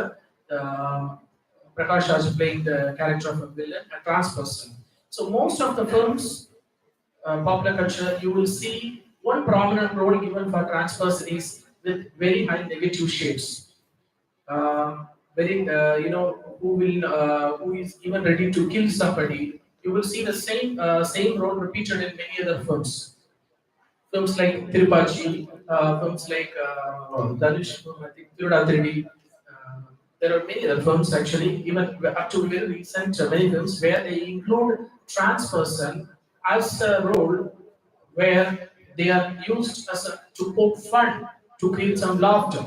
When there is shortage of humor, they will include a trans person. For example, in the film Thirudathiridi, there is a song actually. In between the song, to add some color to that, they will introduce a trans character. They will make fun of the trans character. But there is a song. It's very important. These songs and these peppy musics are become very, very popular. When they make us films, they make very popular. In fact, the Vellai Rojakal, after the scene actually, there have been a lot of incidents. If you can study the narratives, there have been a lot of incidents where they have the people insult or tease or make fun of the trans community using that song there. And the song is just, but there is nothing to sing like that. There's no importance there, but that becomes very popular. That's a problem. Even if you see the film Paruthi Veeran, you remember watching the film Paruthi Veeran, there is a scene where what is the song? If and he will say that the trans community people will be dancing, and the hero will have the right to come and touch in her body. A touch, it's an inappropriate touch. You're not allowed to touch a person of opposite gender here, not in our culture. But he touched, and nobody stops him because it's a positive touch. Because it's just a trans person he's touching. If it was a female character if it was a heroine there or any other female character, then it would have been even the characters within the plot, within the scene also would have opposed, and everybody would have opposed. We also would have opposed. We also find out negative why he's doing that. But because he did to that, and he forcefully puts there, you can say, dance like this, and makes fun of them and make them dance. That song was very, very popular, and that part of the song was very, very popular. And if you study, there was one popular trans activist, Vidya, you will see, if you study her experience, she has said that once when she was traveling, a 10-year-old boy sings that song and makes fun of her. A 10-year-old boy, because the song, this boy can identify it. All these examples strongly matters because that is what you and I see. We don't normally see a trans person. Most of the things we don't have a direct experience. We get to experience from the media. So what is in the media has a very powerful impact on the people. It influences your understanding, your knowledge, and social reality, influences your reality. Most of the things, if you start questioning, if you know really, do you really know what you know? Most part of the information is being influenced, shaped by media. In the form of news, in the form of music video, in the form of cinema, in the form of television programs, in the form of social media representations. In all these parts, you will see them. There is another video I have. Maybe if time permits, I will screen it today. But there's a film, I movie, Shankar's I movie. There, actor Vikram, he will become a supermodel. He will become a model, and now the heroine will, the heroine character, she wants to dress. Make Vikram look like a model. So she wants a stylist, and she will invite a stylist. Then you will see there is a scene actually where the stylist will come, a professional stylist.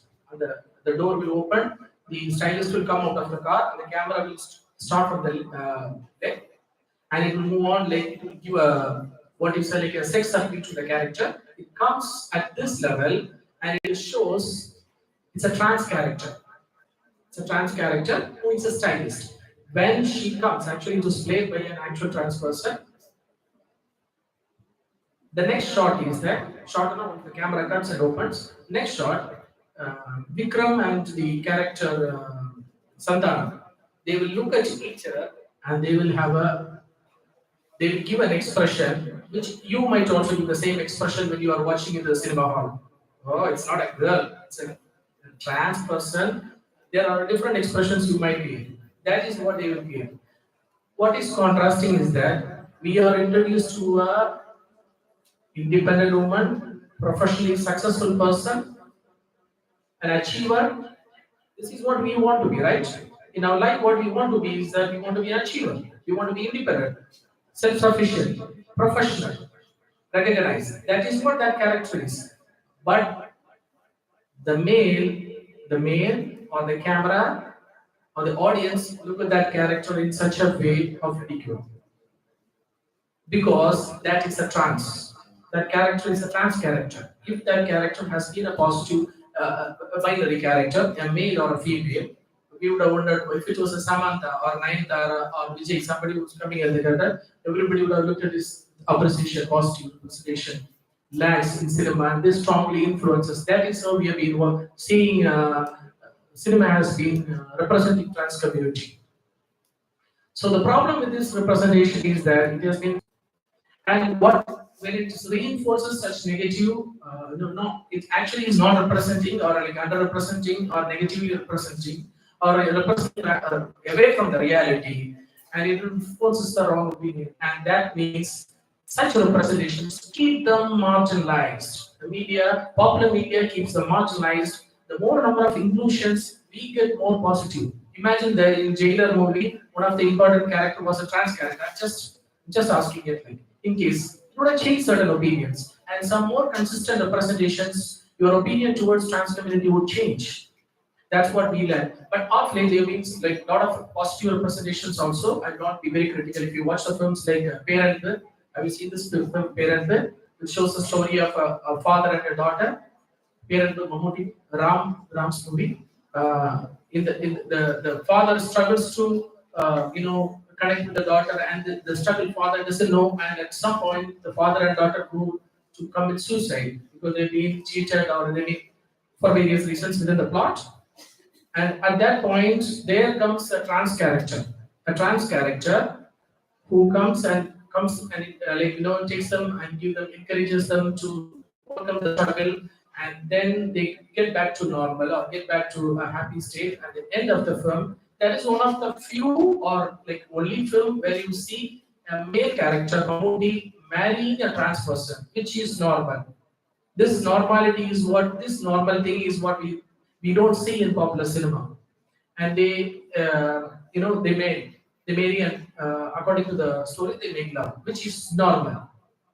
This is what we see. That is one of the rare, very very positive representation. If you watch films of, I'm just taking like examples of films just to make it connected. If you watch the films of Michigan films like Sitra-based study to the very recent films, you always see at least one positive representation of a trans character. That's very positive of them. I mean, that is what the modern cinema and modern discussions have been changing. Just few of those representations, but most of the representation continues to be very highly negative.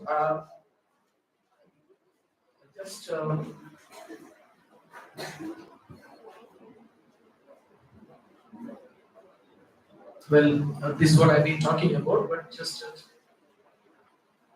this is what the prominent role you get to them, like as a sexual predator, or even the way, first time I told you, touch your neighbor and feel that you are that is a trans person, like, you might feel like taking your hands away, because one of the most common perception about trans person is that they are a sexual predator. Agree? Child molester, someone who is out to prey or deceive and hide as a hero or heroine. If you watch Netflix, there was a series.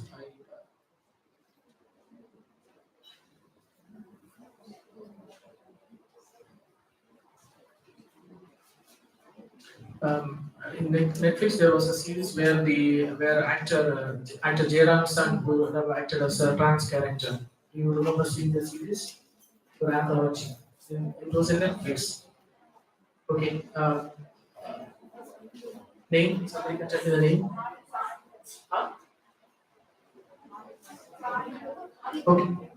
Okay. So there, actor Jairam Sir Kalidas Jairam have acted as a trans person, a trans woman, but mostly dressed as a male. But he would have applied on the. He's trying to be a woman. He want to showcase himself as a woman, the trans woman, and he is in love with the male character, male protagonist there, and the entire story revolves around how this trans woman trying to get the acceptance of the male character, trying to get the love of the male character. And he continuously works towards. He's not actually a woman, rather a trans woman, and neglects it. And the story goes on.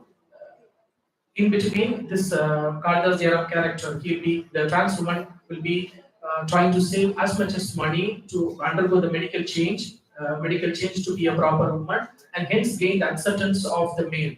This is what trans community is trying to do. They are mostly trying to change to either male or female and working towards the acceptance. They want our acceptance. They just want to reduce the discrimination. They are also just to be part of the society. Unfortunately, even in that story, is it Pava Kadagal? Yes, Pava Kadagal. So where at the end, the trans person is neglected by the male character, and the trans person, he is obviously into certain negative things. It goes on, the story goes like that. This has been the story overall, but like I told you, there have been certain positive representations, but mostly negative representations. Now, why these representation matters is what I want. Just the way you think, the way you discuss, the way you converse, the way you write, the way you express, all these things are partially or directly or to a certain extent influenced by what you see in the media, what you consume from the media. We call any media product as a media text. We call this in critical media studies, we use the term called media text. You watch a film, or you watch a music video, you watch a television program, whatever it is, and you consume this. You consume the media text. You don't consume, like you eat it. That will reflect on the way you express. So it's very important what you see in the media. There are two things. One, you need to know who is this media? Who? There are so many television channels, there are so many radios, internet, Google is there and all. But from where you are getting this information? Whose information are you getting?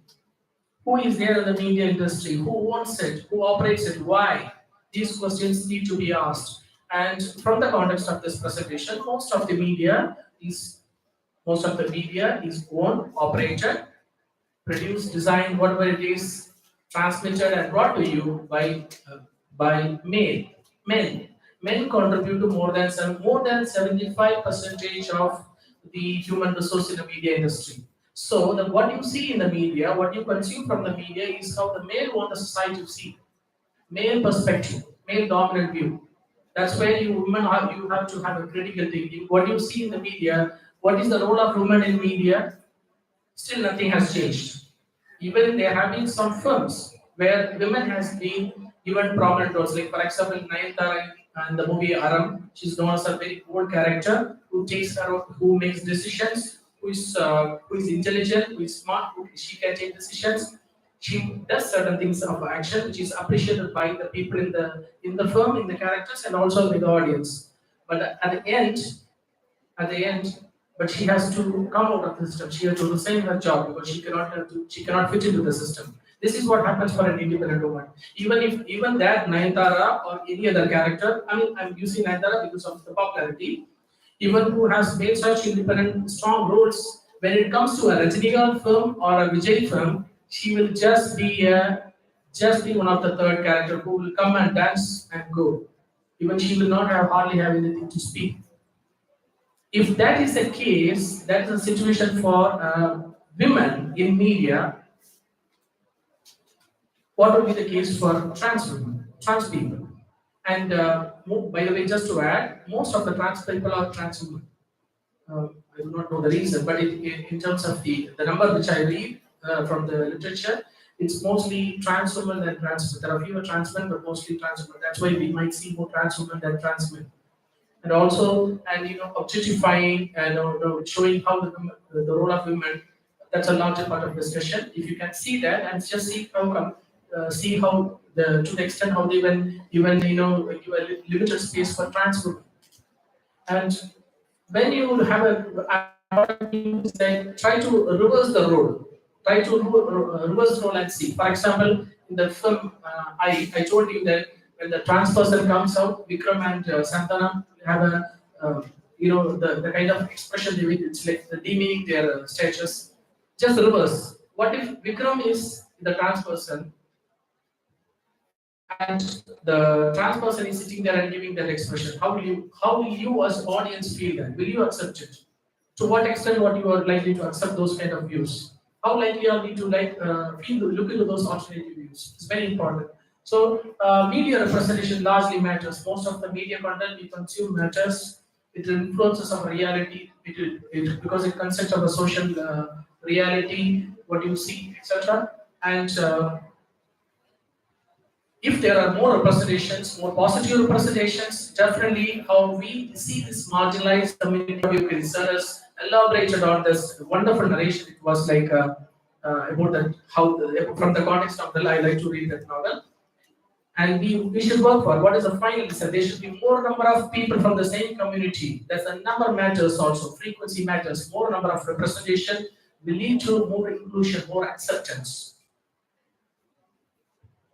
Okay, because of time, I will limit my presentation. I mean, I wanted to talk about advertisements and gender representation as well. Thanks for the chance. Thank you very much.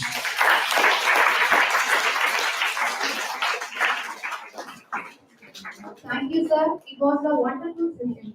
You made us to remind the least spoken marginalized community, that is trans community.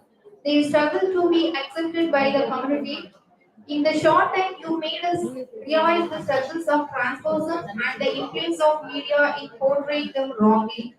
You made us connected to the examples of movies. We hope participants will carry out the message you delivered throughout their life. Thank you, sir. I take this opportunity to introduce our first person, Dr. Shantini Sara Devasakaya, who is an expert in content writing as well as mass communications. It is an honor and a privilege for us, ma'am, to have you with us today. She is a woman of virtues and values. I feel elated to introduce her to everyone. She is a living inspiration to young ones. She has 14 years of experience in multiple areas of communication. She has a multiple face like communication consultant, assistant professor, fieldwork officer, radio station manager, and freelancer. I request Dr. Shantini Sara Devasakaya to take over this session. Please, ma'am.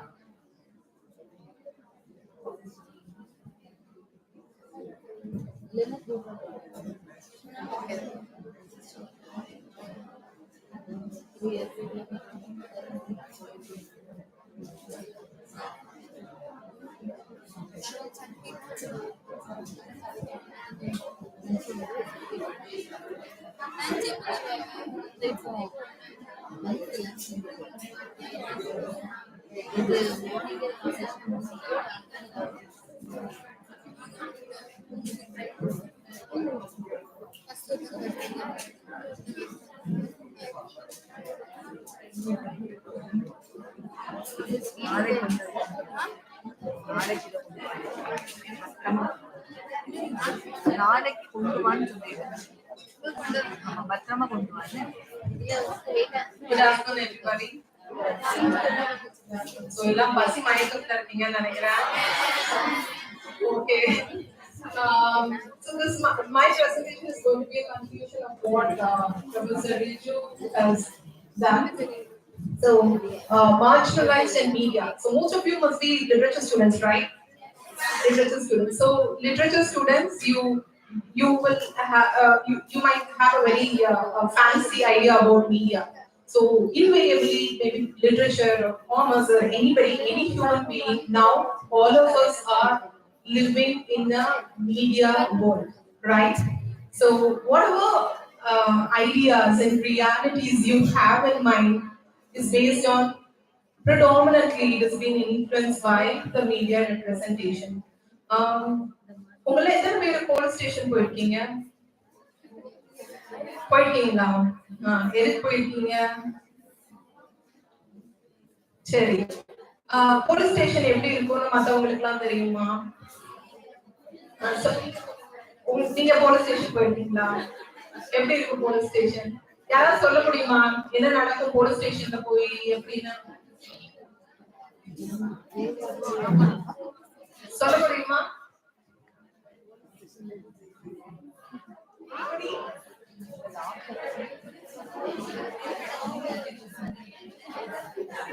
உங்களுக்கு எப்படி form ஆச்சு? இது ஒரு சின்ன example தான் police station சொல்றது. Police station எப்படி இருக்கும், என்ன மாதிரி இருக்கும்? சரி, போலீஸ் ஸ்டேஷன் இருக்குங்க. தாஜ்மஹால் எத்தனை பேர் பார்த்திருக்கீங்க? தாஜ்மஹால் பார்த்திருக்கீங்களா? பார்த்ததே இல்லையா தாஜ்மஹால்? தாஜ்மஹால்னா எல்லாருக்கும் தெரியும்ல, உங்களுக்கு ஒரு இமேஜ் இருக்கும்ல. நான் ஒரு காந்தியோட பிக்சர் காமிச்சு யாருன்னு கேட்டா காந்தின்னு எப்படி சொல்றீங்க? ஏன்னா உங்களுக்கு சொல்லி கொடுக்கப்பட்டிருக்கு. ஓகே, யாருமே காந்தியை நேர்ல பார்த்ததில்ல. சோ என்ன சொல்ல வரேன்னா, media influences you, educates you, informs you, it does many things. So உங்களோட இப்ப ஒரு படிக்கணும்னா கூட காலேஜ் லைஃப் பத்தின உங்களோட இமேஜஸ் மீடியானால இன்ஃப்ளூயன்ஸ் பண்ணப்பட்டிருக்கும். சோ அந்த மாதிரி நிறைய விஷயங்கள் மீடியா பண்ணிட்டு இருக்கு. சோ ஆப்போனன்ட்டோட கண்ட்ரோல் எங்க இருக்குது? யாரு sorry okay okay. So marginalized people மார்னிங்ல இருந்து நடக்குது. What do you mean by marginalized people? யார் marginalized people ன்னு தெரியுமா?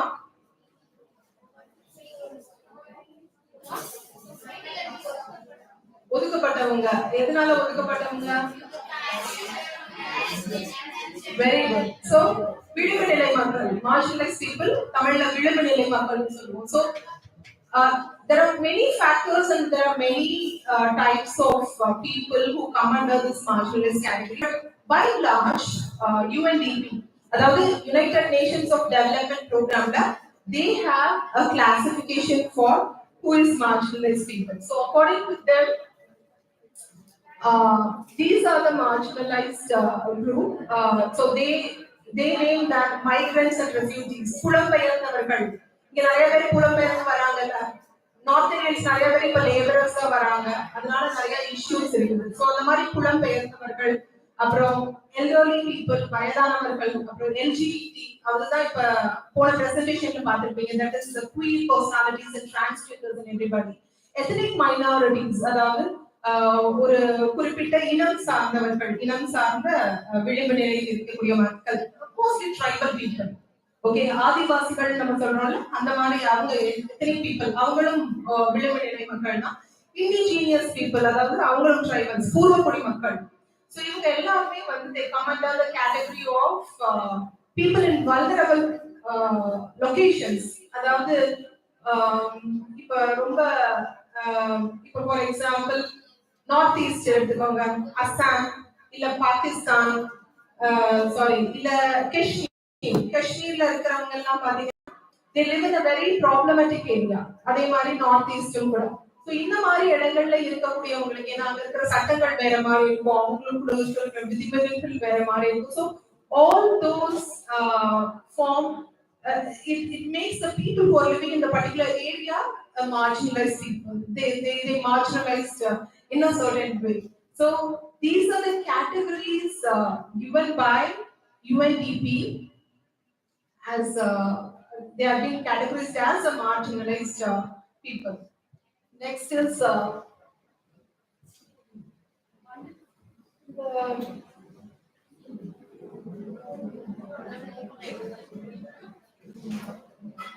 okay. So தெரியுதா பின்னாடி வரைக்கும்? Okay, பரவாயில்ல. So mediating marginalized. So how the media is mediating this marginalized people, how it is being represented, because there are various ways. மீடியால இவங்க எப்படி ப்ரொஜெக்ட் பண்ணப்படுறாங்கன்ற ஒரு விதம், மீடியால எவ்வளவு marginalized people இருக்காங்கன்ற ஒரு விதம். ஓகே. ஸோ இப்போ ஃபார் எக்ஸாம்பிள் திசையன்விளையில இருந்து ஒரு இஷ்யூ நடக்குது அப்படின்னா இங்க இருக்கிற லோக்கல் பேப்பர்ல அதை பத்தி சொல்லப்படுதா அப்படிங்கிறது ரொம்ப முக்கியம். அது எப்படி தெரியும் அப்படிங்கறத விட அது எப்படி சொல்லப்படுகிறது, how it is being represented, that is another issue. Okay, ஒரு நியூஸ் வருதுன்றது முக்கியம் ஃபர்ஸ்ட், அடுத்தது அந்த நியூஸ் எப்படி அதை எழுதுறாங்க அப்படிங்கிறது ரொம்ப முக்கியம். இல்ல டிவில ஷோஸோ இல்ல இப்போ ஃபார் எக்ஸாம்பிள் திசையன்விளையில இருக்கிற ஒரு மக்களை இப்படி சினிமால காமிக்கிறாங்க அப்படிங்கிறது ஒரு விஷயம் ஃபர்ஸ்ட் வர்றதே ரொம்ப முக்கியமான விஷயம். அடுத்து அதை எப்படி ப்ரொஜெக்ட் பண்ணிருக்காங்க அப்படிங்கிறது அடுத்த பட்சம். So how the image is being built. So நம்ம மீடியா என்ன பண்ணுதுன்னா ரேஸ், காஸ்ட், கம்யூனிட்டி, ரிலிஜன் இது எல்லாமே நம்ம வந்து நிறைய மீடியாவை பார்த்து அவங்க எப்படிதான் இருப்பாங்க அப்படின்ற ஒரு ஐடியா இருக்குது. So the image is created by media. The representation has been done by the media as a large role in the socialization process. And how you internalize few communities. ஆதிவாசிகள் எப்படி பார்க்க உங்களுக்கு தெரியுமா? யாராவது ட்ரைபல்ஸ் மீட் பண்ணிருக்கீங்களா? தெரியாது. How do you know that then? Yeah, you have seen in news, you have seen in the cinema, or you have seen somewhere. So இதுதானே நீங்க உங்க வீட்டுகள்லயும் யாராவது பழகிருக்கலாம், அனுமதி கேட்பீங்க. But by and large, your idea about the tribal community, or by and large, your idea about the religious community or somewhere a North Indian community will be through the media. Okay, how you see them and how they are being represented in the media. So there is a proven research that it says that media representation has got a larger influence in how the common people perceive a particular community or perceive a particular social group or even individuals. Okay, so stereotypes is another major issue in literature and novels and the media has a very powerful role in creating stereotypes. Stereotypes are always there. It is an imagery given by media. For example, ஒரு ideal homemaker, ஒரு நல்ல கல்யாணமான பொண்ணு எப்படி இருக்கணும் நினைக்கிறீங்க? சமைக்கணும். So okay, then saree கட்டணும்.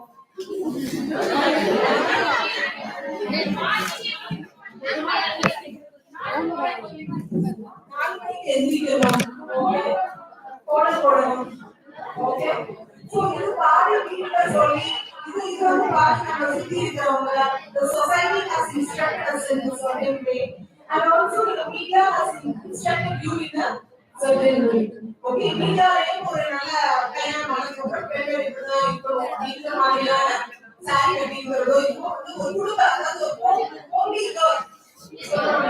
So this is what is called as stereotype. Or ideal women எப்படி இருக்கணும், or ideal wife எப்படி இருக்கணும். But now when it comes to gender, I'm not going to touch on gender because Riju has taken part of it, so I'm not going to touch on gender. But ஒரு ஆதிவாசிஸ்னா எப்படி இருக்கணும், ஒரு முஸ்லிம்ஸ்னா எப்படி இருப்பாங்க. Okay, Tamil படங்கள்ல முஸ்லிம்ஸ்னாவே குலாமொழிதான் வருவாங்க. நேரில் பார்த்தா அப்படிலாம் இருக்க வேண்டிய அவசியமே இல்லை. நிறைய முஸ்லிம்ஸ் இருப்பாங்க, அந்த கலர் எல்லாமே இருப்பாங்க. But there is a certain way that they are being projected in the so the public opinion or particular issue பத்தி உங்களோட opinion form ஆகிறதுக்கு media plays a very major role. இத என்ன பண்ணுங்க ஃபுல்லா இதா அதான் டபுள் டேப் பண்ண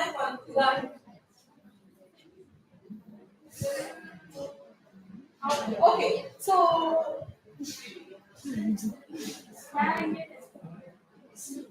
religious minorities, first நம்ம இந்த நிறைய categories பார்த்துட்டோம். அதுல first நாங்க touch பண்ணும்போது religious minorities. Religious minorities இருக்கும்போது இந்தியால நிறைய religious. I'm going to speak to only Indian media. Okay, so we have many religious minorities in India like Sikhs, Christians, Muslims, Jains, also Buddhists and so many other religions are there. But predominant ஒரு மேஜரான minority வந்து Muslims and they have been targeted in many ways in recent days. Okay? So Islamophobia, have you heard about this term before? Islamophobia. கேள்விப்பட்டிருக்கீங்களா? அதாவது முஸ்லிம்ஸா இருக்கிறதுக்கு the fear of being a Muslim and in general the getting framed as being a terrorist or somebody who are very against Indian culture. Okay, because of the strained relationship we have with Pakistan, India has always been projected as a Hindu nation and a major minority community Muslims have been always targeted throughout various media. For example, in cinema or in newspaper or in a radio channel, Muslims are being projected in a certain way. But our Muslims are not Muslims. But Tamil Nadu population probably compared to Kerala. But still, the Muslims are because more than any other religion, Islamophobia is a major issue in India in current days. Okay. So there are a lot of stereotypes and there are a lot of prejudices against this particular community is being spread out. Not only in olden days, even now there are being very harmful presentation about these communities in cinema or newspaper or anything. So movies, in movies they have before and all. When you show somebody is involved in smuggling, he will be a Muslim person. Okay? In Tamil cinema, how Muslims are represented. First of all, their representation could be very less. Have you seen a Muslim hero in Tamil movies?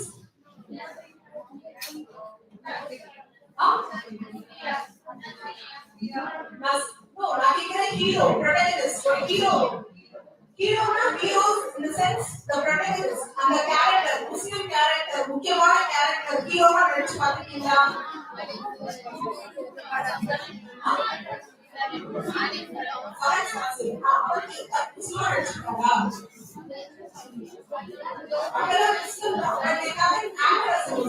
So Vishwanath, Kamalhassan, very few characters are made a representation. In the recent days, there has been a representation of Muslim men as a protagonist in the films, and also Muslim women portrayed. Recently, Karka அப்படின்ற ஒரு படம், அதுக்கடுத்து Farhana அப்படின்ற ஒரு படம். இதெல்லாம் there has been a lot of criticism against these two movies because Muslim women are being projected in that movie. They play a protagonist role in the movie and they have a very major role in that. So Muslim women portrayal in Indian cinema has always been problematic and in recent days these two movies. And also how many of you have seen Kerala Story?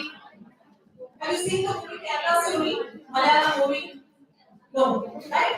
So the Kerala Story is also again a movie which claimed that it is based on true incident, but spinning out a lot of Islamophobia in the sense Muslim men are attacking women. That is love jihad அப்படின்ற ஒரு concept. இதெல்லாம் கேள்விப்பட்டிருக்கீங்களா? Love jihad அப்படின்ற ஒரு concept Kerala especially ரொம்ப ஃபேமஸா பேசப்படுற ஒரு பேசுவாங்க. That has been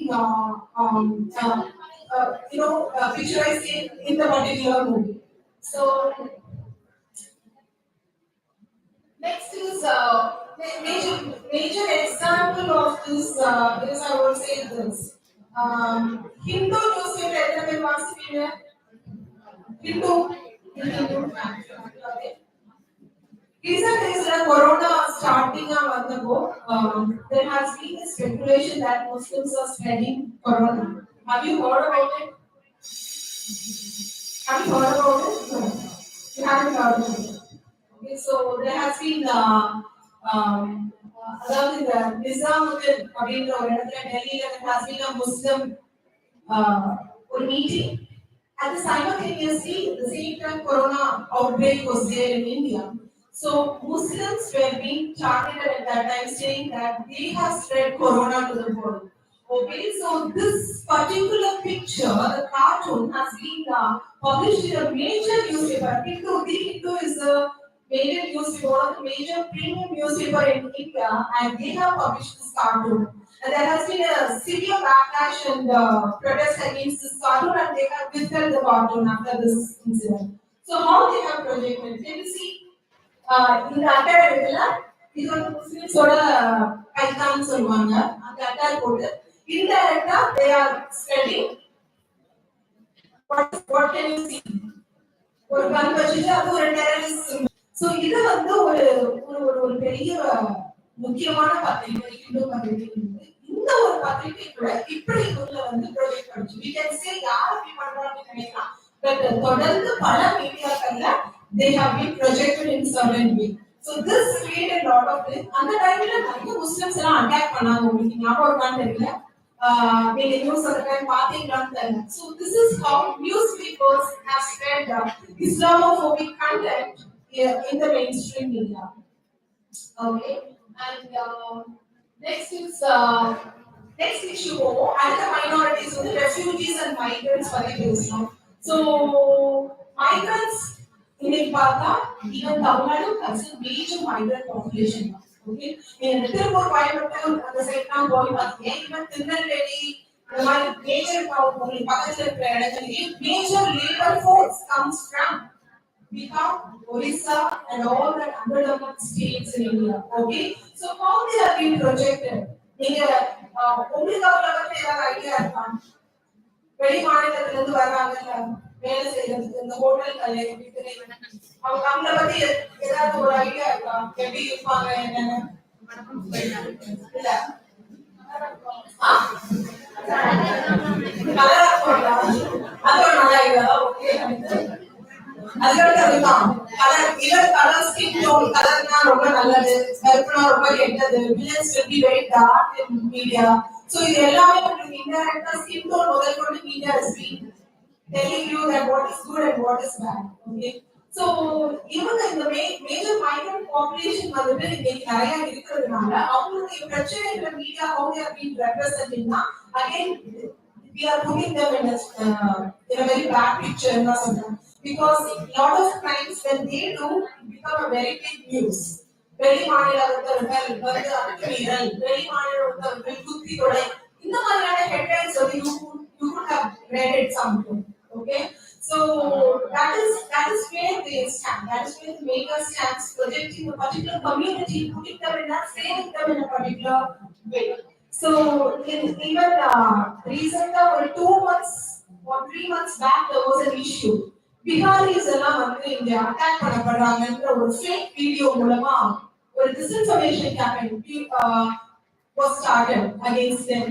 ஒரு பிகார்ல இருக்க ஒருத்தர் they posted a video, fake video, and major newspapers also they forwarded the video without verifying whether it is fake or real.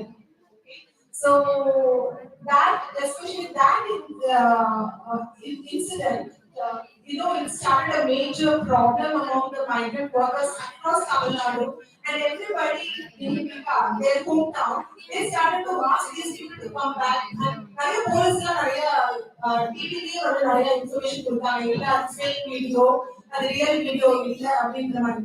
So the information media கொடுக்கலாம், ஆனா இன்னைக்கு media, especially social media ஓட presence, there is a lot of misinformation and disinformation. Misinformation அப்படினா தப்பா தெரியுது, எனக்கு சரியா தெரியாத ஒரு விஷயத்தை நான் தப்பாவே சொல்றது, அதுதான் misinformation. Disinformation அப்படினா பர்பஸ்ஃபுல்லாவே நான் ஒரு விஷயத்தை தப்பா சொல்றேன், இது இப்படிதான் அப்படின்னு நான் வந்து ப்ரொஜெக்ட் பண்ணணும்னு நினைக்கிறேன், so I am doing like this. So this, especially this incident was done as a disinformation, projecting that these Bihari laborers are wrongdoers or they are being attacked by Tamil people.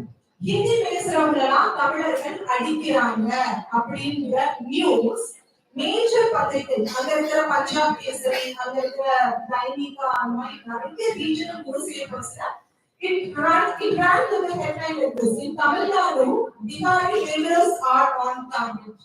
So most of the newspaper ran the story saying that Tamil Nadu people are beating Hindi-speaking neighborhoods. Tamil Nadu people are beating Biharis. Tamil Nadu, there are many Biharis who have done suicide. There are many Biharis we have been, okay, wherever issue நடந்திருக்கும், but it's been projected that Biharis are under attack in Tamil Nadu. ஆனா நீங்க தமிழ்நாட்டுல தான் இருக்கீங்க, உங்களுக்கு ஏதாவது தெரியுமா? சரியா? So this is how media projects. So இந்த இது வந்து நடந்து அப்புறம் there has been a clarification from our CM, from Stalin, and as well as from all the police officials saying that they are all safe and they have, it is a fake, actually it is a fake disinformation campaign which has been done. And also I would like you to read a book called Parikai, which talks about the migrant. If you have to search a booklet, the marginalized people struggles about this, you know, I missed the session, sorry, I couldn't attend that. அதே மாதிரி பருமை அப்படிங்கிற ஒரு book is written by Veerapaண்டிyan, a journalist from South Tamil Nadu only. So that speaks about the migrant student. ஒரு மாதிரி ஒரு student படிச்சு முடிச்சதுக்கு அப்புறம் வேலை கிடைக்கணும், you move to city, right? How many of our village they go to city to work, okay? So they are all also migrants. You are also migrant, okay? So we are all migrants and we are all facing various issues. So I would recommend you to read that book. And next is so by and large, media is representing. That is, the local media is representing the migrant issues, but still. The newspaper have tried to inform readers about the intensity of the problem, but failed to establish a right communication. For example, if ஒரு migrant வந்து ஒரு கொலை நடக்குது அப்படின்னா reporters என்ன பண்ணுவாங்கன்னா they collect the information from the police source இருக்குல்ல அவங்க ஒரு போலீஸ்காரங்க போய் கேட்டு அந்த நியூஸ் எழுதி கொடுத்துருவாங்க. They don't dig into the story and go to the other side of the அவங்க ஒரு மைக்ரேட் ஒர்க்கரா இருந்தா அவங்க என்ன காரணம் எதனால பண்ணீங்கன்ற மாதிரியான ஸ்டோரிஸ் வந்து we don't get to hear. Okay, we don't know the real stories. விசாரணை படம் பார்த்துட்டீங்களா? How many of you have seen விசாரணை? So இந்த இஷ்யூ நல்லா ரொம்ப அழகா அதை வந்து ப்ரொஜெக்ட் பண்ணி பண்ணிருக்காங்க. அதுல பாத்தீங்கன்னா எப்படி வந்து இங்க இருந்து மைக்ரேட் தமிழ்ல வந்து மைக்ரேட் ஆகி தெலுங்குக்கு போன சில பேர் வந்து அங்க எப்படி ஃப்ரேம் பண்ணப்பட்டிருக்காங்க அப்படின்றத பத்தி how they have been encountered by the police இருக்கும். So the other side of the story எப்பவுமே வந்து மீடியா வந்து பிரசன்ட் பண்ணப்படுறது கிடையாது. And next is ethnic minorities and tribals. So ethnic minorities and tribals, the Manipur issue is the burning issue. So first of all, Manipur issue பத்தி பேசுறதுக்கே அங்க அவ்வளோ terrorism, அவ்வளோ civil war மாதிரி ஒரு விஷயம் நடக்கும் போது we never knew that it was happening.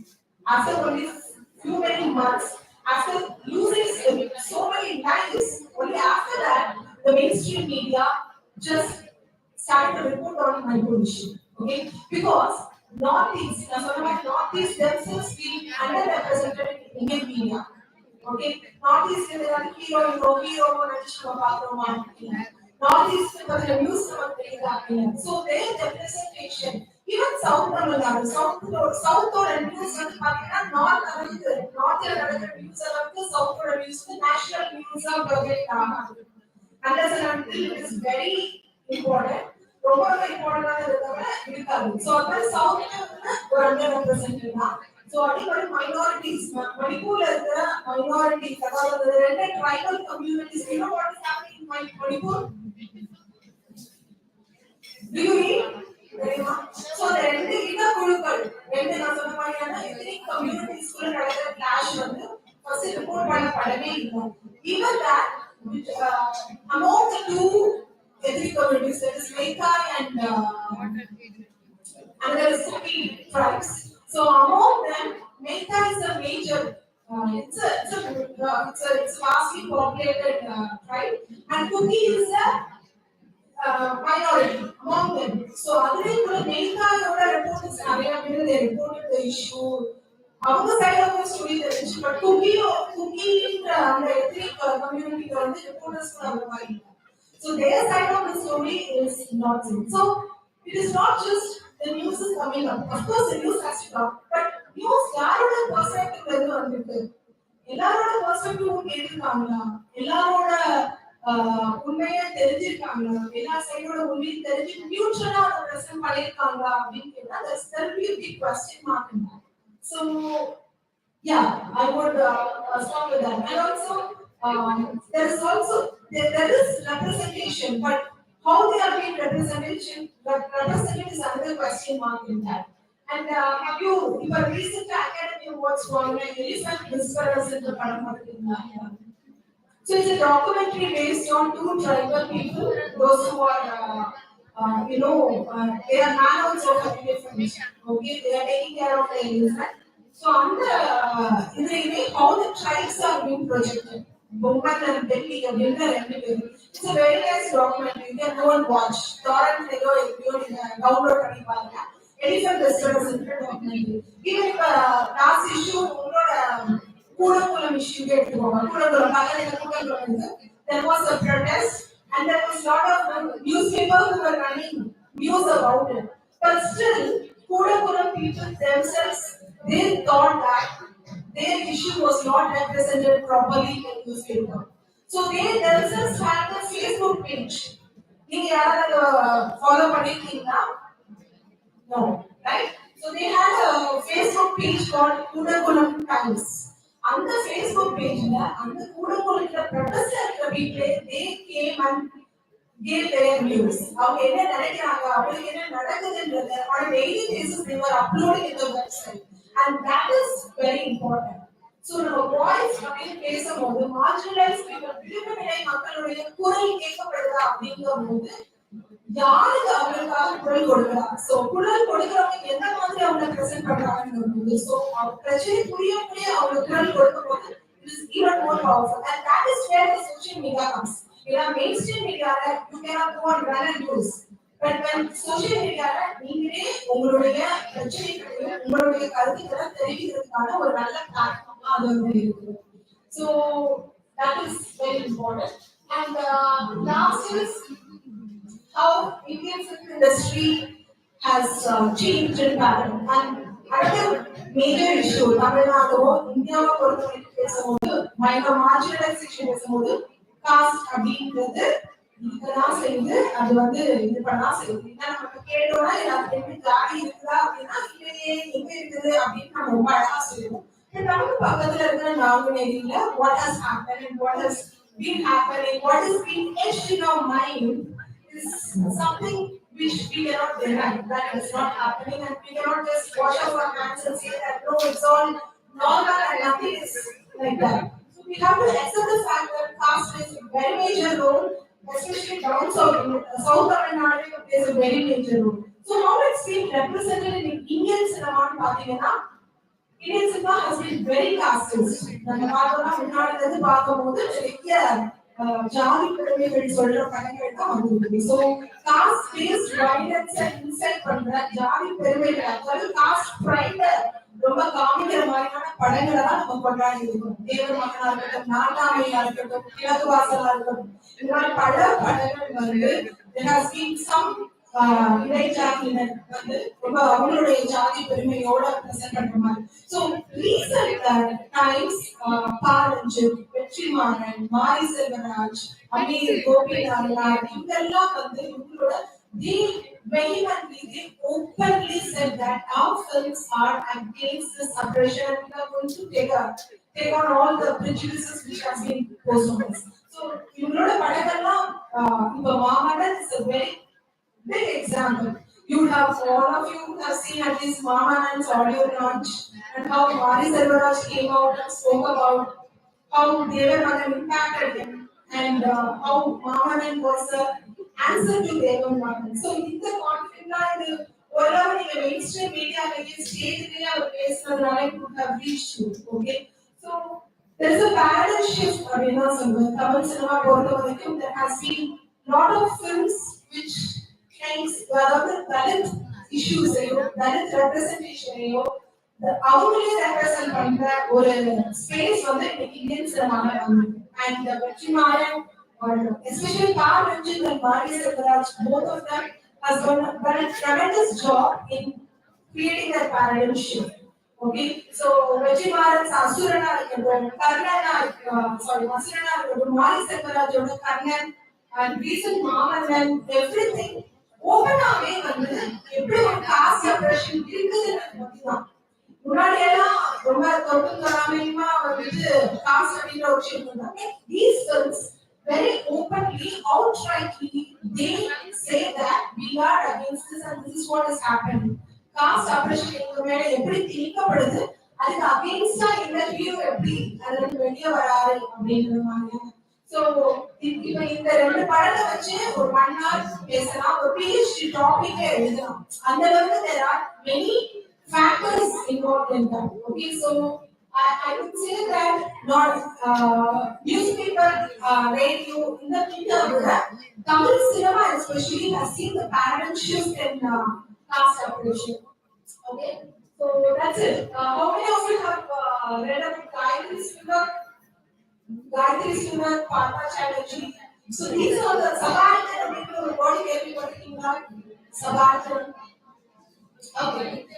You can just note down and just research on that. So, subaltern, the marginalized people in Tamil Nadu, people are post-colonial government, but post-colonial literature not having that. So, in the term, subaltern people are being done. ஒரு படி கீழே இருக்காங்க.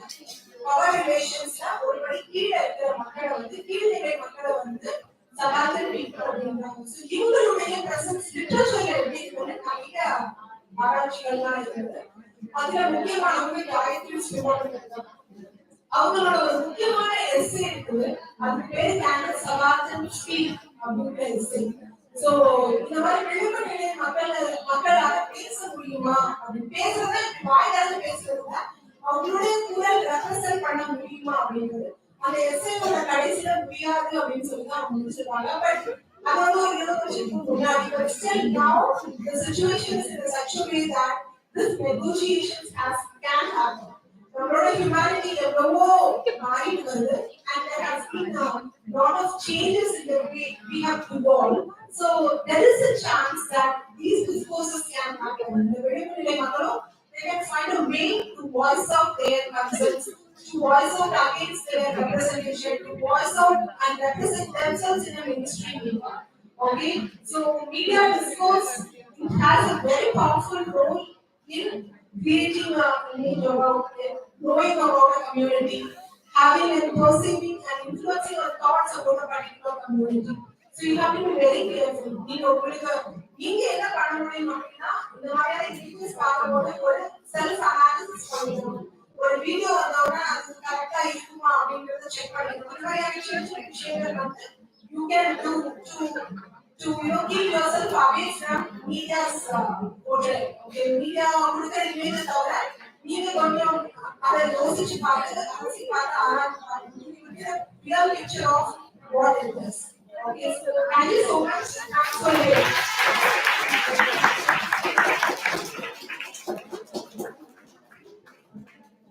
Thank you, ma'am.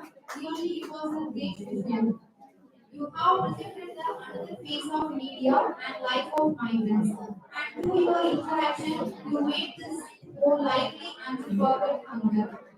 Definitely, everyone would have understood the whole concept because of bilingual narration of media's misinformation and disinformation. Thank you, ma'am. The success of the program is based on how it is received from the participant side. It will be helpful for us to hear some valuable suggestions. So, willing participants may come forward to give feedback. Willing participants may come forward to your feedbacks.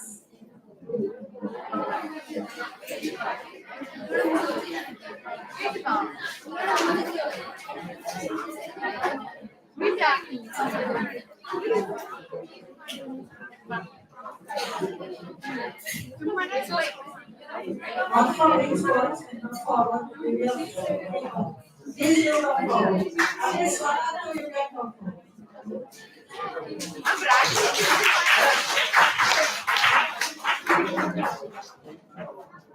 Once again, we are all literature. Is it? We are from English literature.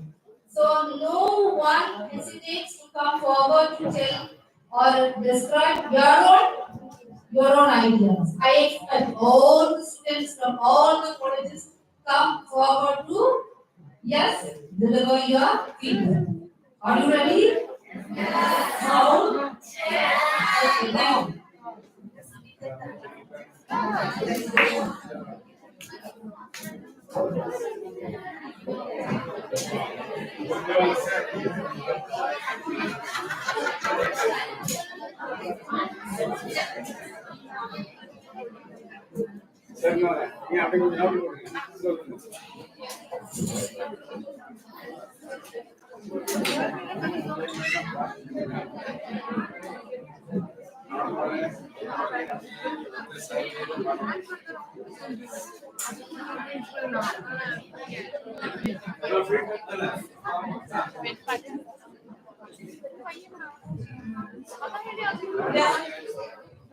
Good afternoon to all.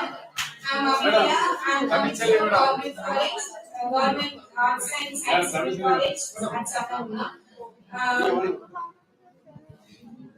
I influenced by the first section the story of Dharma Balance, IAS officer Dharma Balance history. Personally, I like this story and I made the decision to respect all the people as equal and humans. Then marginalization is there in the society, and the society have the full responsibility for that. So we are not illiterate people. We are literature. A single person's change will change the society. So every single person's change your mindset personally and individually. Then thank you. This is my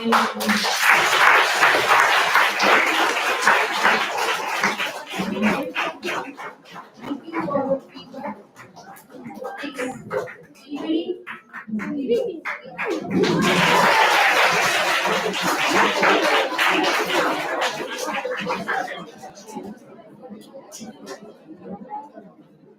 Great. Good afternoon to everyone. It was audible or not? What's your brother?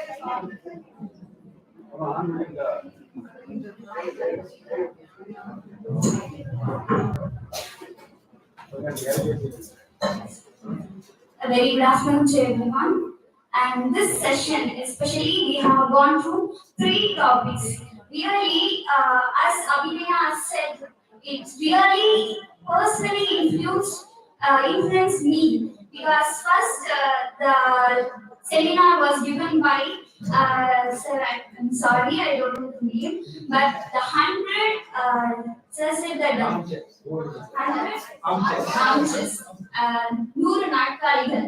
Actually, this incident was facing by many of the peoples who are sectioned as low caste people.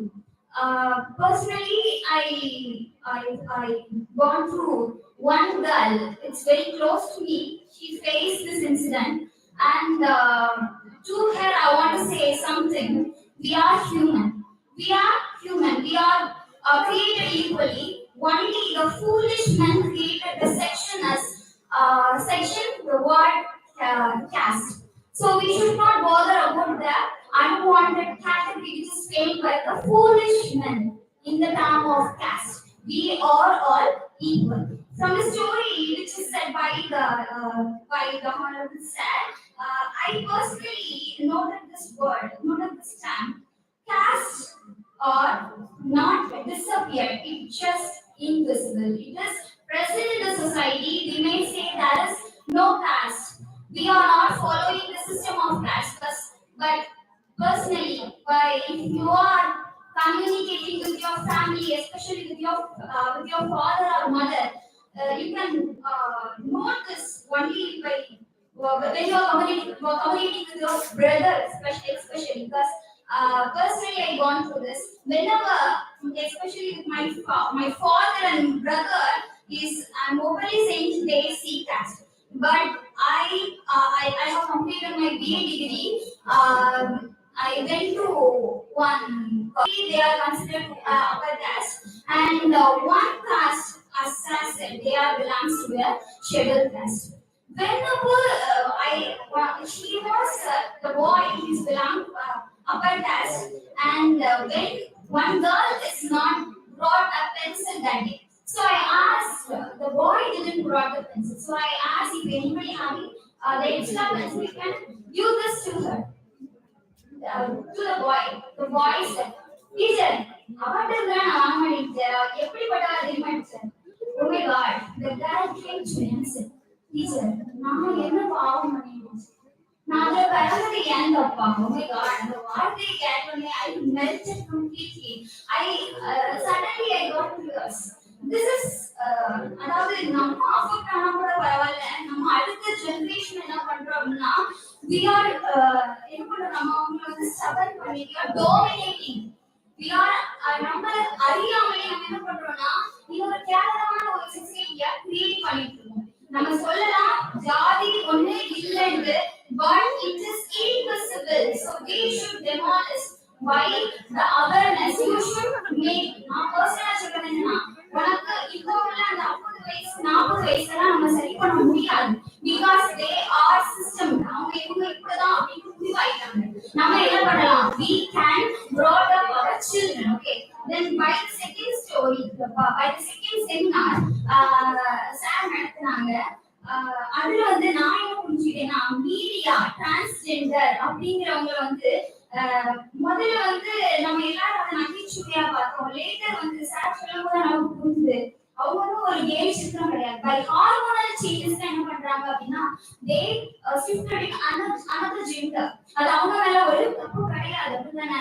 கடவுள், அதாவது நம்ம என்ன நினைக்கிறோம்னா ஒரு ஆண் ஒரு பெண்ணாகவோ ஒரு பெண் ஒரு ஆணாகவோ ஒரு ஹார்மோனல் சேஞ்சஸ் அவங்களுக்கு வரதை நம்ம ஒரு சாபம் என்ன பண்றோம் அப்படின்னா நம்ம முடிவு பண்றோம். But it was not like that. It is a biological changes. என்ன பண்ண முடியாது, we cannot do anything. am I right? So media என்ன பண்ணுதுன்னா ஒரு டிரான்ஸ்ஜெண்டர் அப்படிங்கிறவங்க வந்து அவங்க வந்து ஒரு கீழ்த்தரம், அவங்க வந்து ஒரு கேவலமான ஒரு இது அப்படின்னு ஒரு உத்தரவு கொடுக்குறாங்க, அப்படிதானே? சோ நம்ம என்ன பண்றோம் அப்படின்னா இப்ப நான் ஒரு யாரு நம்ம வந்து என்ன நினைக்கிறோம், அவங்க வந்து ஒரு கேவலமாக ஒரு கீழ்த்தரமாக நினைக்கிறோம் அப்படின்னா நம்மளுக்கு அவங்க எப்படிப்பட்டவங்கன்னு தெரியாது, அவங்க நம்ம இப்படி நினைக்கிறோம் கூட நமக்கு தெரியாது. The media is it is influencing us to do that. அப்படிதானே? அதாவது நிறைய ஊர்வரம் புளியமரம் அப்படின்னு பார்த்துருக்கோம். இப்ப அவங்க வந்தாலே என்ன பண்றோம் அப்படின்னா நம்மள அறியாம சின்னதானா அப்படின்னு இப்போ வந்து அவங்க வந்து ஒரு டிரான்ஸ்ஜெண்டர் நம்மகிட்ட வச்சு எதிர்பார்க்கக்கூடிய மிகப்பெரிய 2 வார்த்தைகள், அப்பா அம்மா, இந்த 2 வார்த்தைகள் தான் என்ன பண்றாங்க அப்படின்னா அவங்க நம்மகிட்ட வந்து எதிர்பார்க்கிறது. ஒரு பெண்ணா இருந்து, அதாவது ஒரு ஆணா இருந்து ஒரு பெண்ணுடைய உணர்வுகளும் நம்மளோட ஃபீலிங்ஸ் அவங்களுக்கு அதிகமா இருக்கிறதுனால நம்மளோட ஒரு ஃபீமேலோட they know the real feeling of female அப்படிங்கிறது according to my perspective. So நம்ம என்ன பண்ணணும், ஒரு trans women வராங்க அப்படின்னா ஒரு trans men வராங்கன்னா we just keep in the place of our brother or our sister.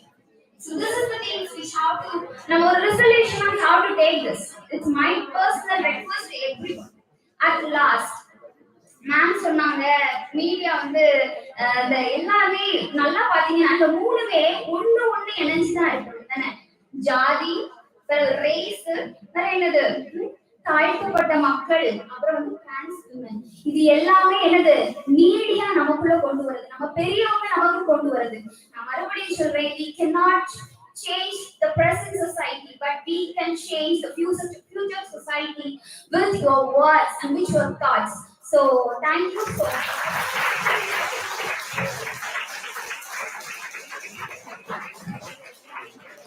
Thank you. Next, anybody?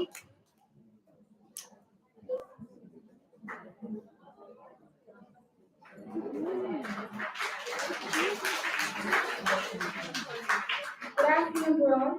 இப்போ வந்து எல்லாமே ஆல் ஆர் ஈக்குவல் அப்படிங்கிற இதுதான் இருக்குது.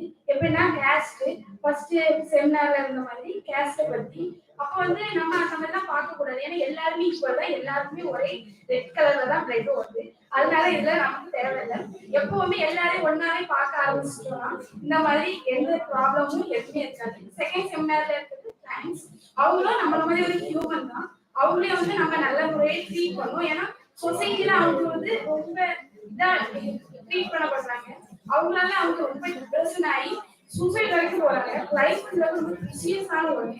அதை வந்து நம்ம எவ்வளவுக்குள்ள என்ஜாய் பண்ணி பண்ணணுமோ அவ்வளவுக்குள்ள இருக்கணும். நம்ம ஹாப்பியா இருக்கணும். பட் எல்லாரையும் ஹாப்பியா வச்சுக்கணும். அந்த மாதிரி இருக்கணும். யாரையும் ட்ரீட் பண்ணக்கூடாது. அப்புறம் வந்து மூணாவது வந்து மார்ஜினல் அந்த இது அவங்க வந்து விளிம்பு நிலையில இருக்கிறவங்க பத்தி சொல்றது. அவங்க எல்லாருக்குமே ஒரு ரெப்ரஸன்டேட்டிவ் வேணும் தான். ஏன்னா அவங்களோட இதை பத்தி சொல்றது அவங்க வந்து அவங்க எப்படி இருக்கிறாங்க அப்படிங்கறத பத்தி சொல்றது கண்டிப்பா ஒருத்தர் வேணும். அப்பதான் வந்து இவங்க இந்த மாதிரி இருக்கிறாங்க அப்படின்னு நமக்கு தெரியும். ஏன்னா கரெக்டா நம்ம நியூஸே நமக்கு வெளியே வர்றது கிடையாது. எவ்வளவு ரொம்ப இம்பார்ட்டன்டான நியூஸ் தான் வருது. ஆனா நம்மளோட கஷ்டம் அந்த மாதிரி எதுவுமே வெளியே வரல. அதனால எல்லா இந்த ரெப்ரஸன்டேட்டிவ் கண்டிப்பா எல்லாருக்குமே அவசியம். ஏன்னா எல்லாருமே ஈக்குவலா பார்க்கணும். எல்லாருமே ஹியூமன்ஸ் தான். எல்லாமே என்ஜாய் பண்ணிட்டு அவங்க லைஃப் வந்து ரொம்ப ஷார்ட். அதனால பார்த்து நல்லா என்ஜாய் பண்ணி ஹாப்பியா இருங்க. Thank you. I request Dr. C. Sundaravadi, principal of our college, to distribute participation certificates. First, Dr. T.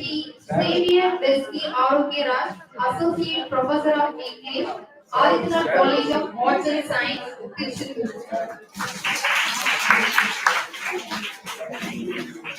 Next, Dr. P. Andrew Kennedy, Professor and Head, Shankara Bhavarati Arts and Science College, Tirunelveli.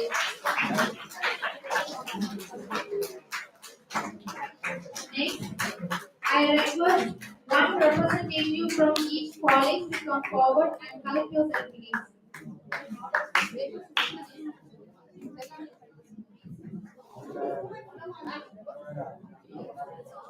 Dr. J. Mary Stella, Nazareth Argashik College. Come forward.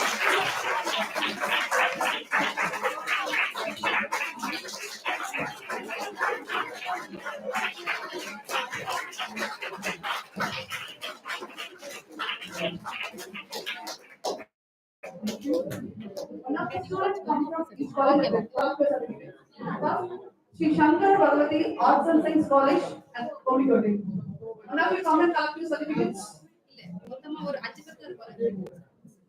Come forward, Come all forward. 5 students, I think. Come.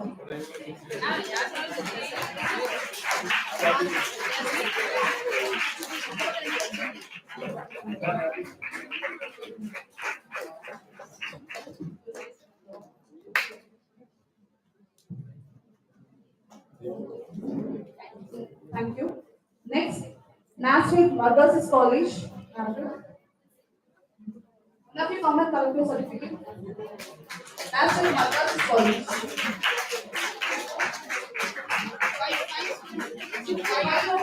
Five of you come and collect. Five of you.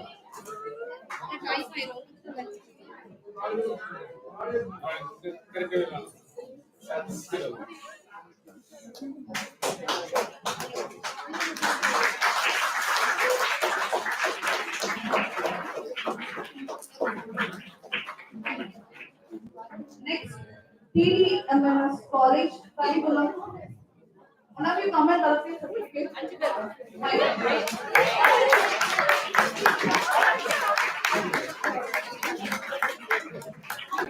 Girls வந்து 3 பேர் 4 பேர் வாங்க. ஃப்ரண்ட்ல வாங்க. காலையில college பண்ணி வாங்க.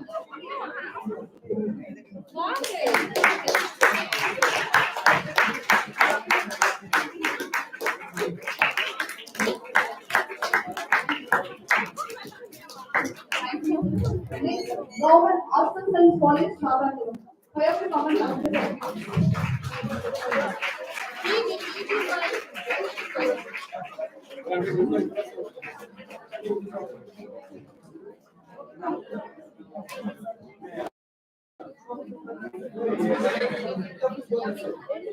Thank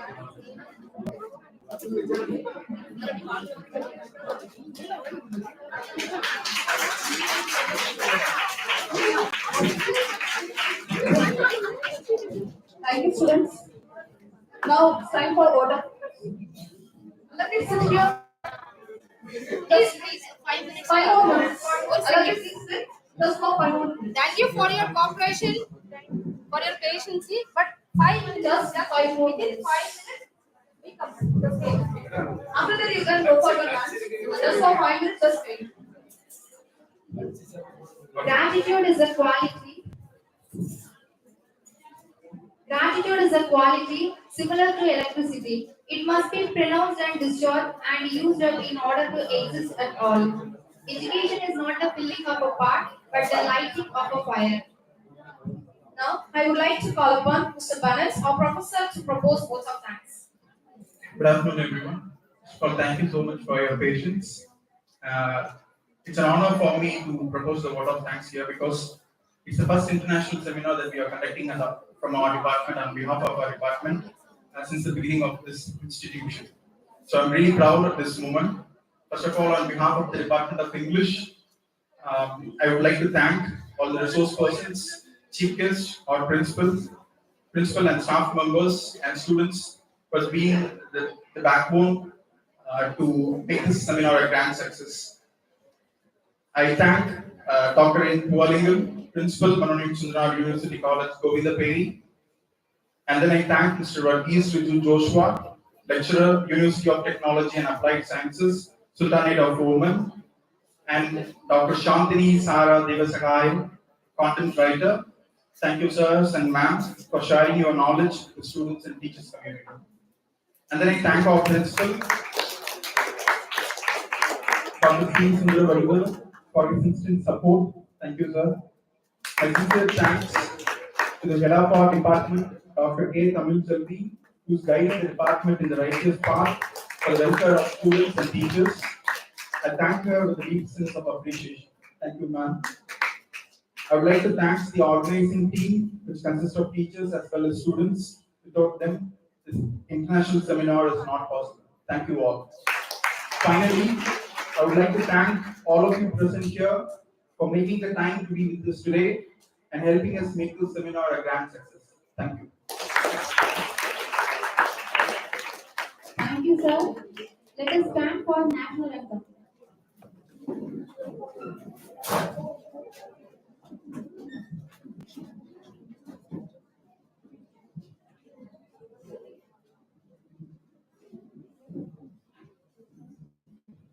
जनगण मन अधिनायक जय हे भारत भाग्य विधाता पंजाब सिंध गुजरात मराठा द्राविड़ उत्कल बंगा विंध्य हिमाचल यमुना गंगा उच्चल जलधि तरंगा तव शुभ नामे जागे तव शुभ आशीष मांगे गाहे तव जय गाथा जन गण मंगल दायक जय हे भारत भाग्य विधाता जय हे जय हे जय हे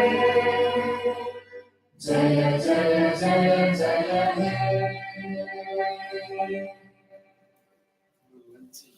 Participants are asked to move to the first floor for your delicious lunch.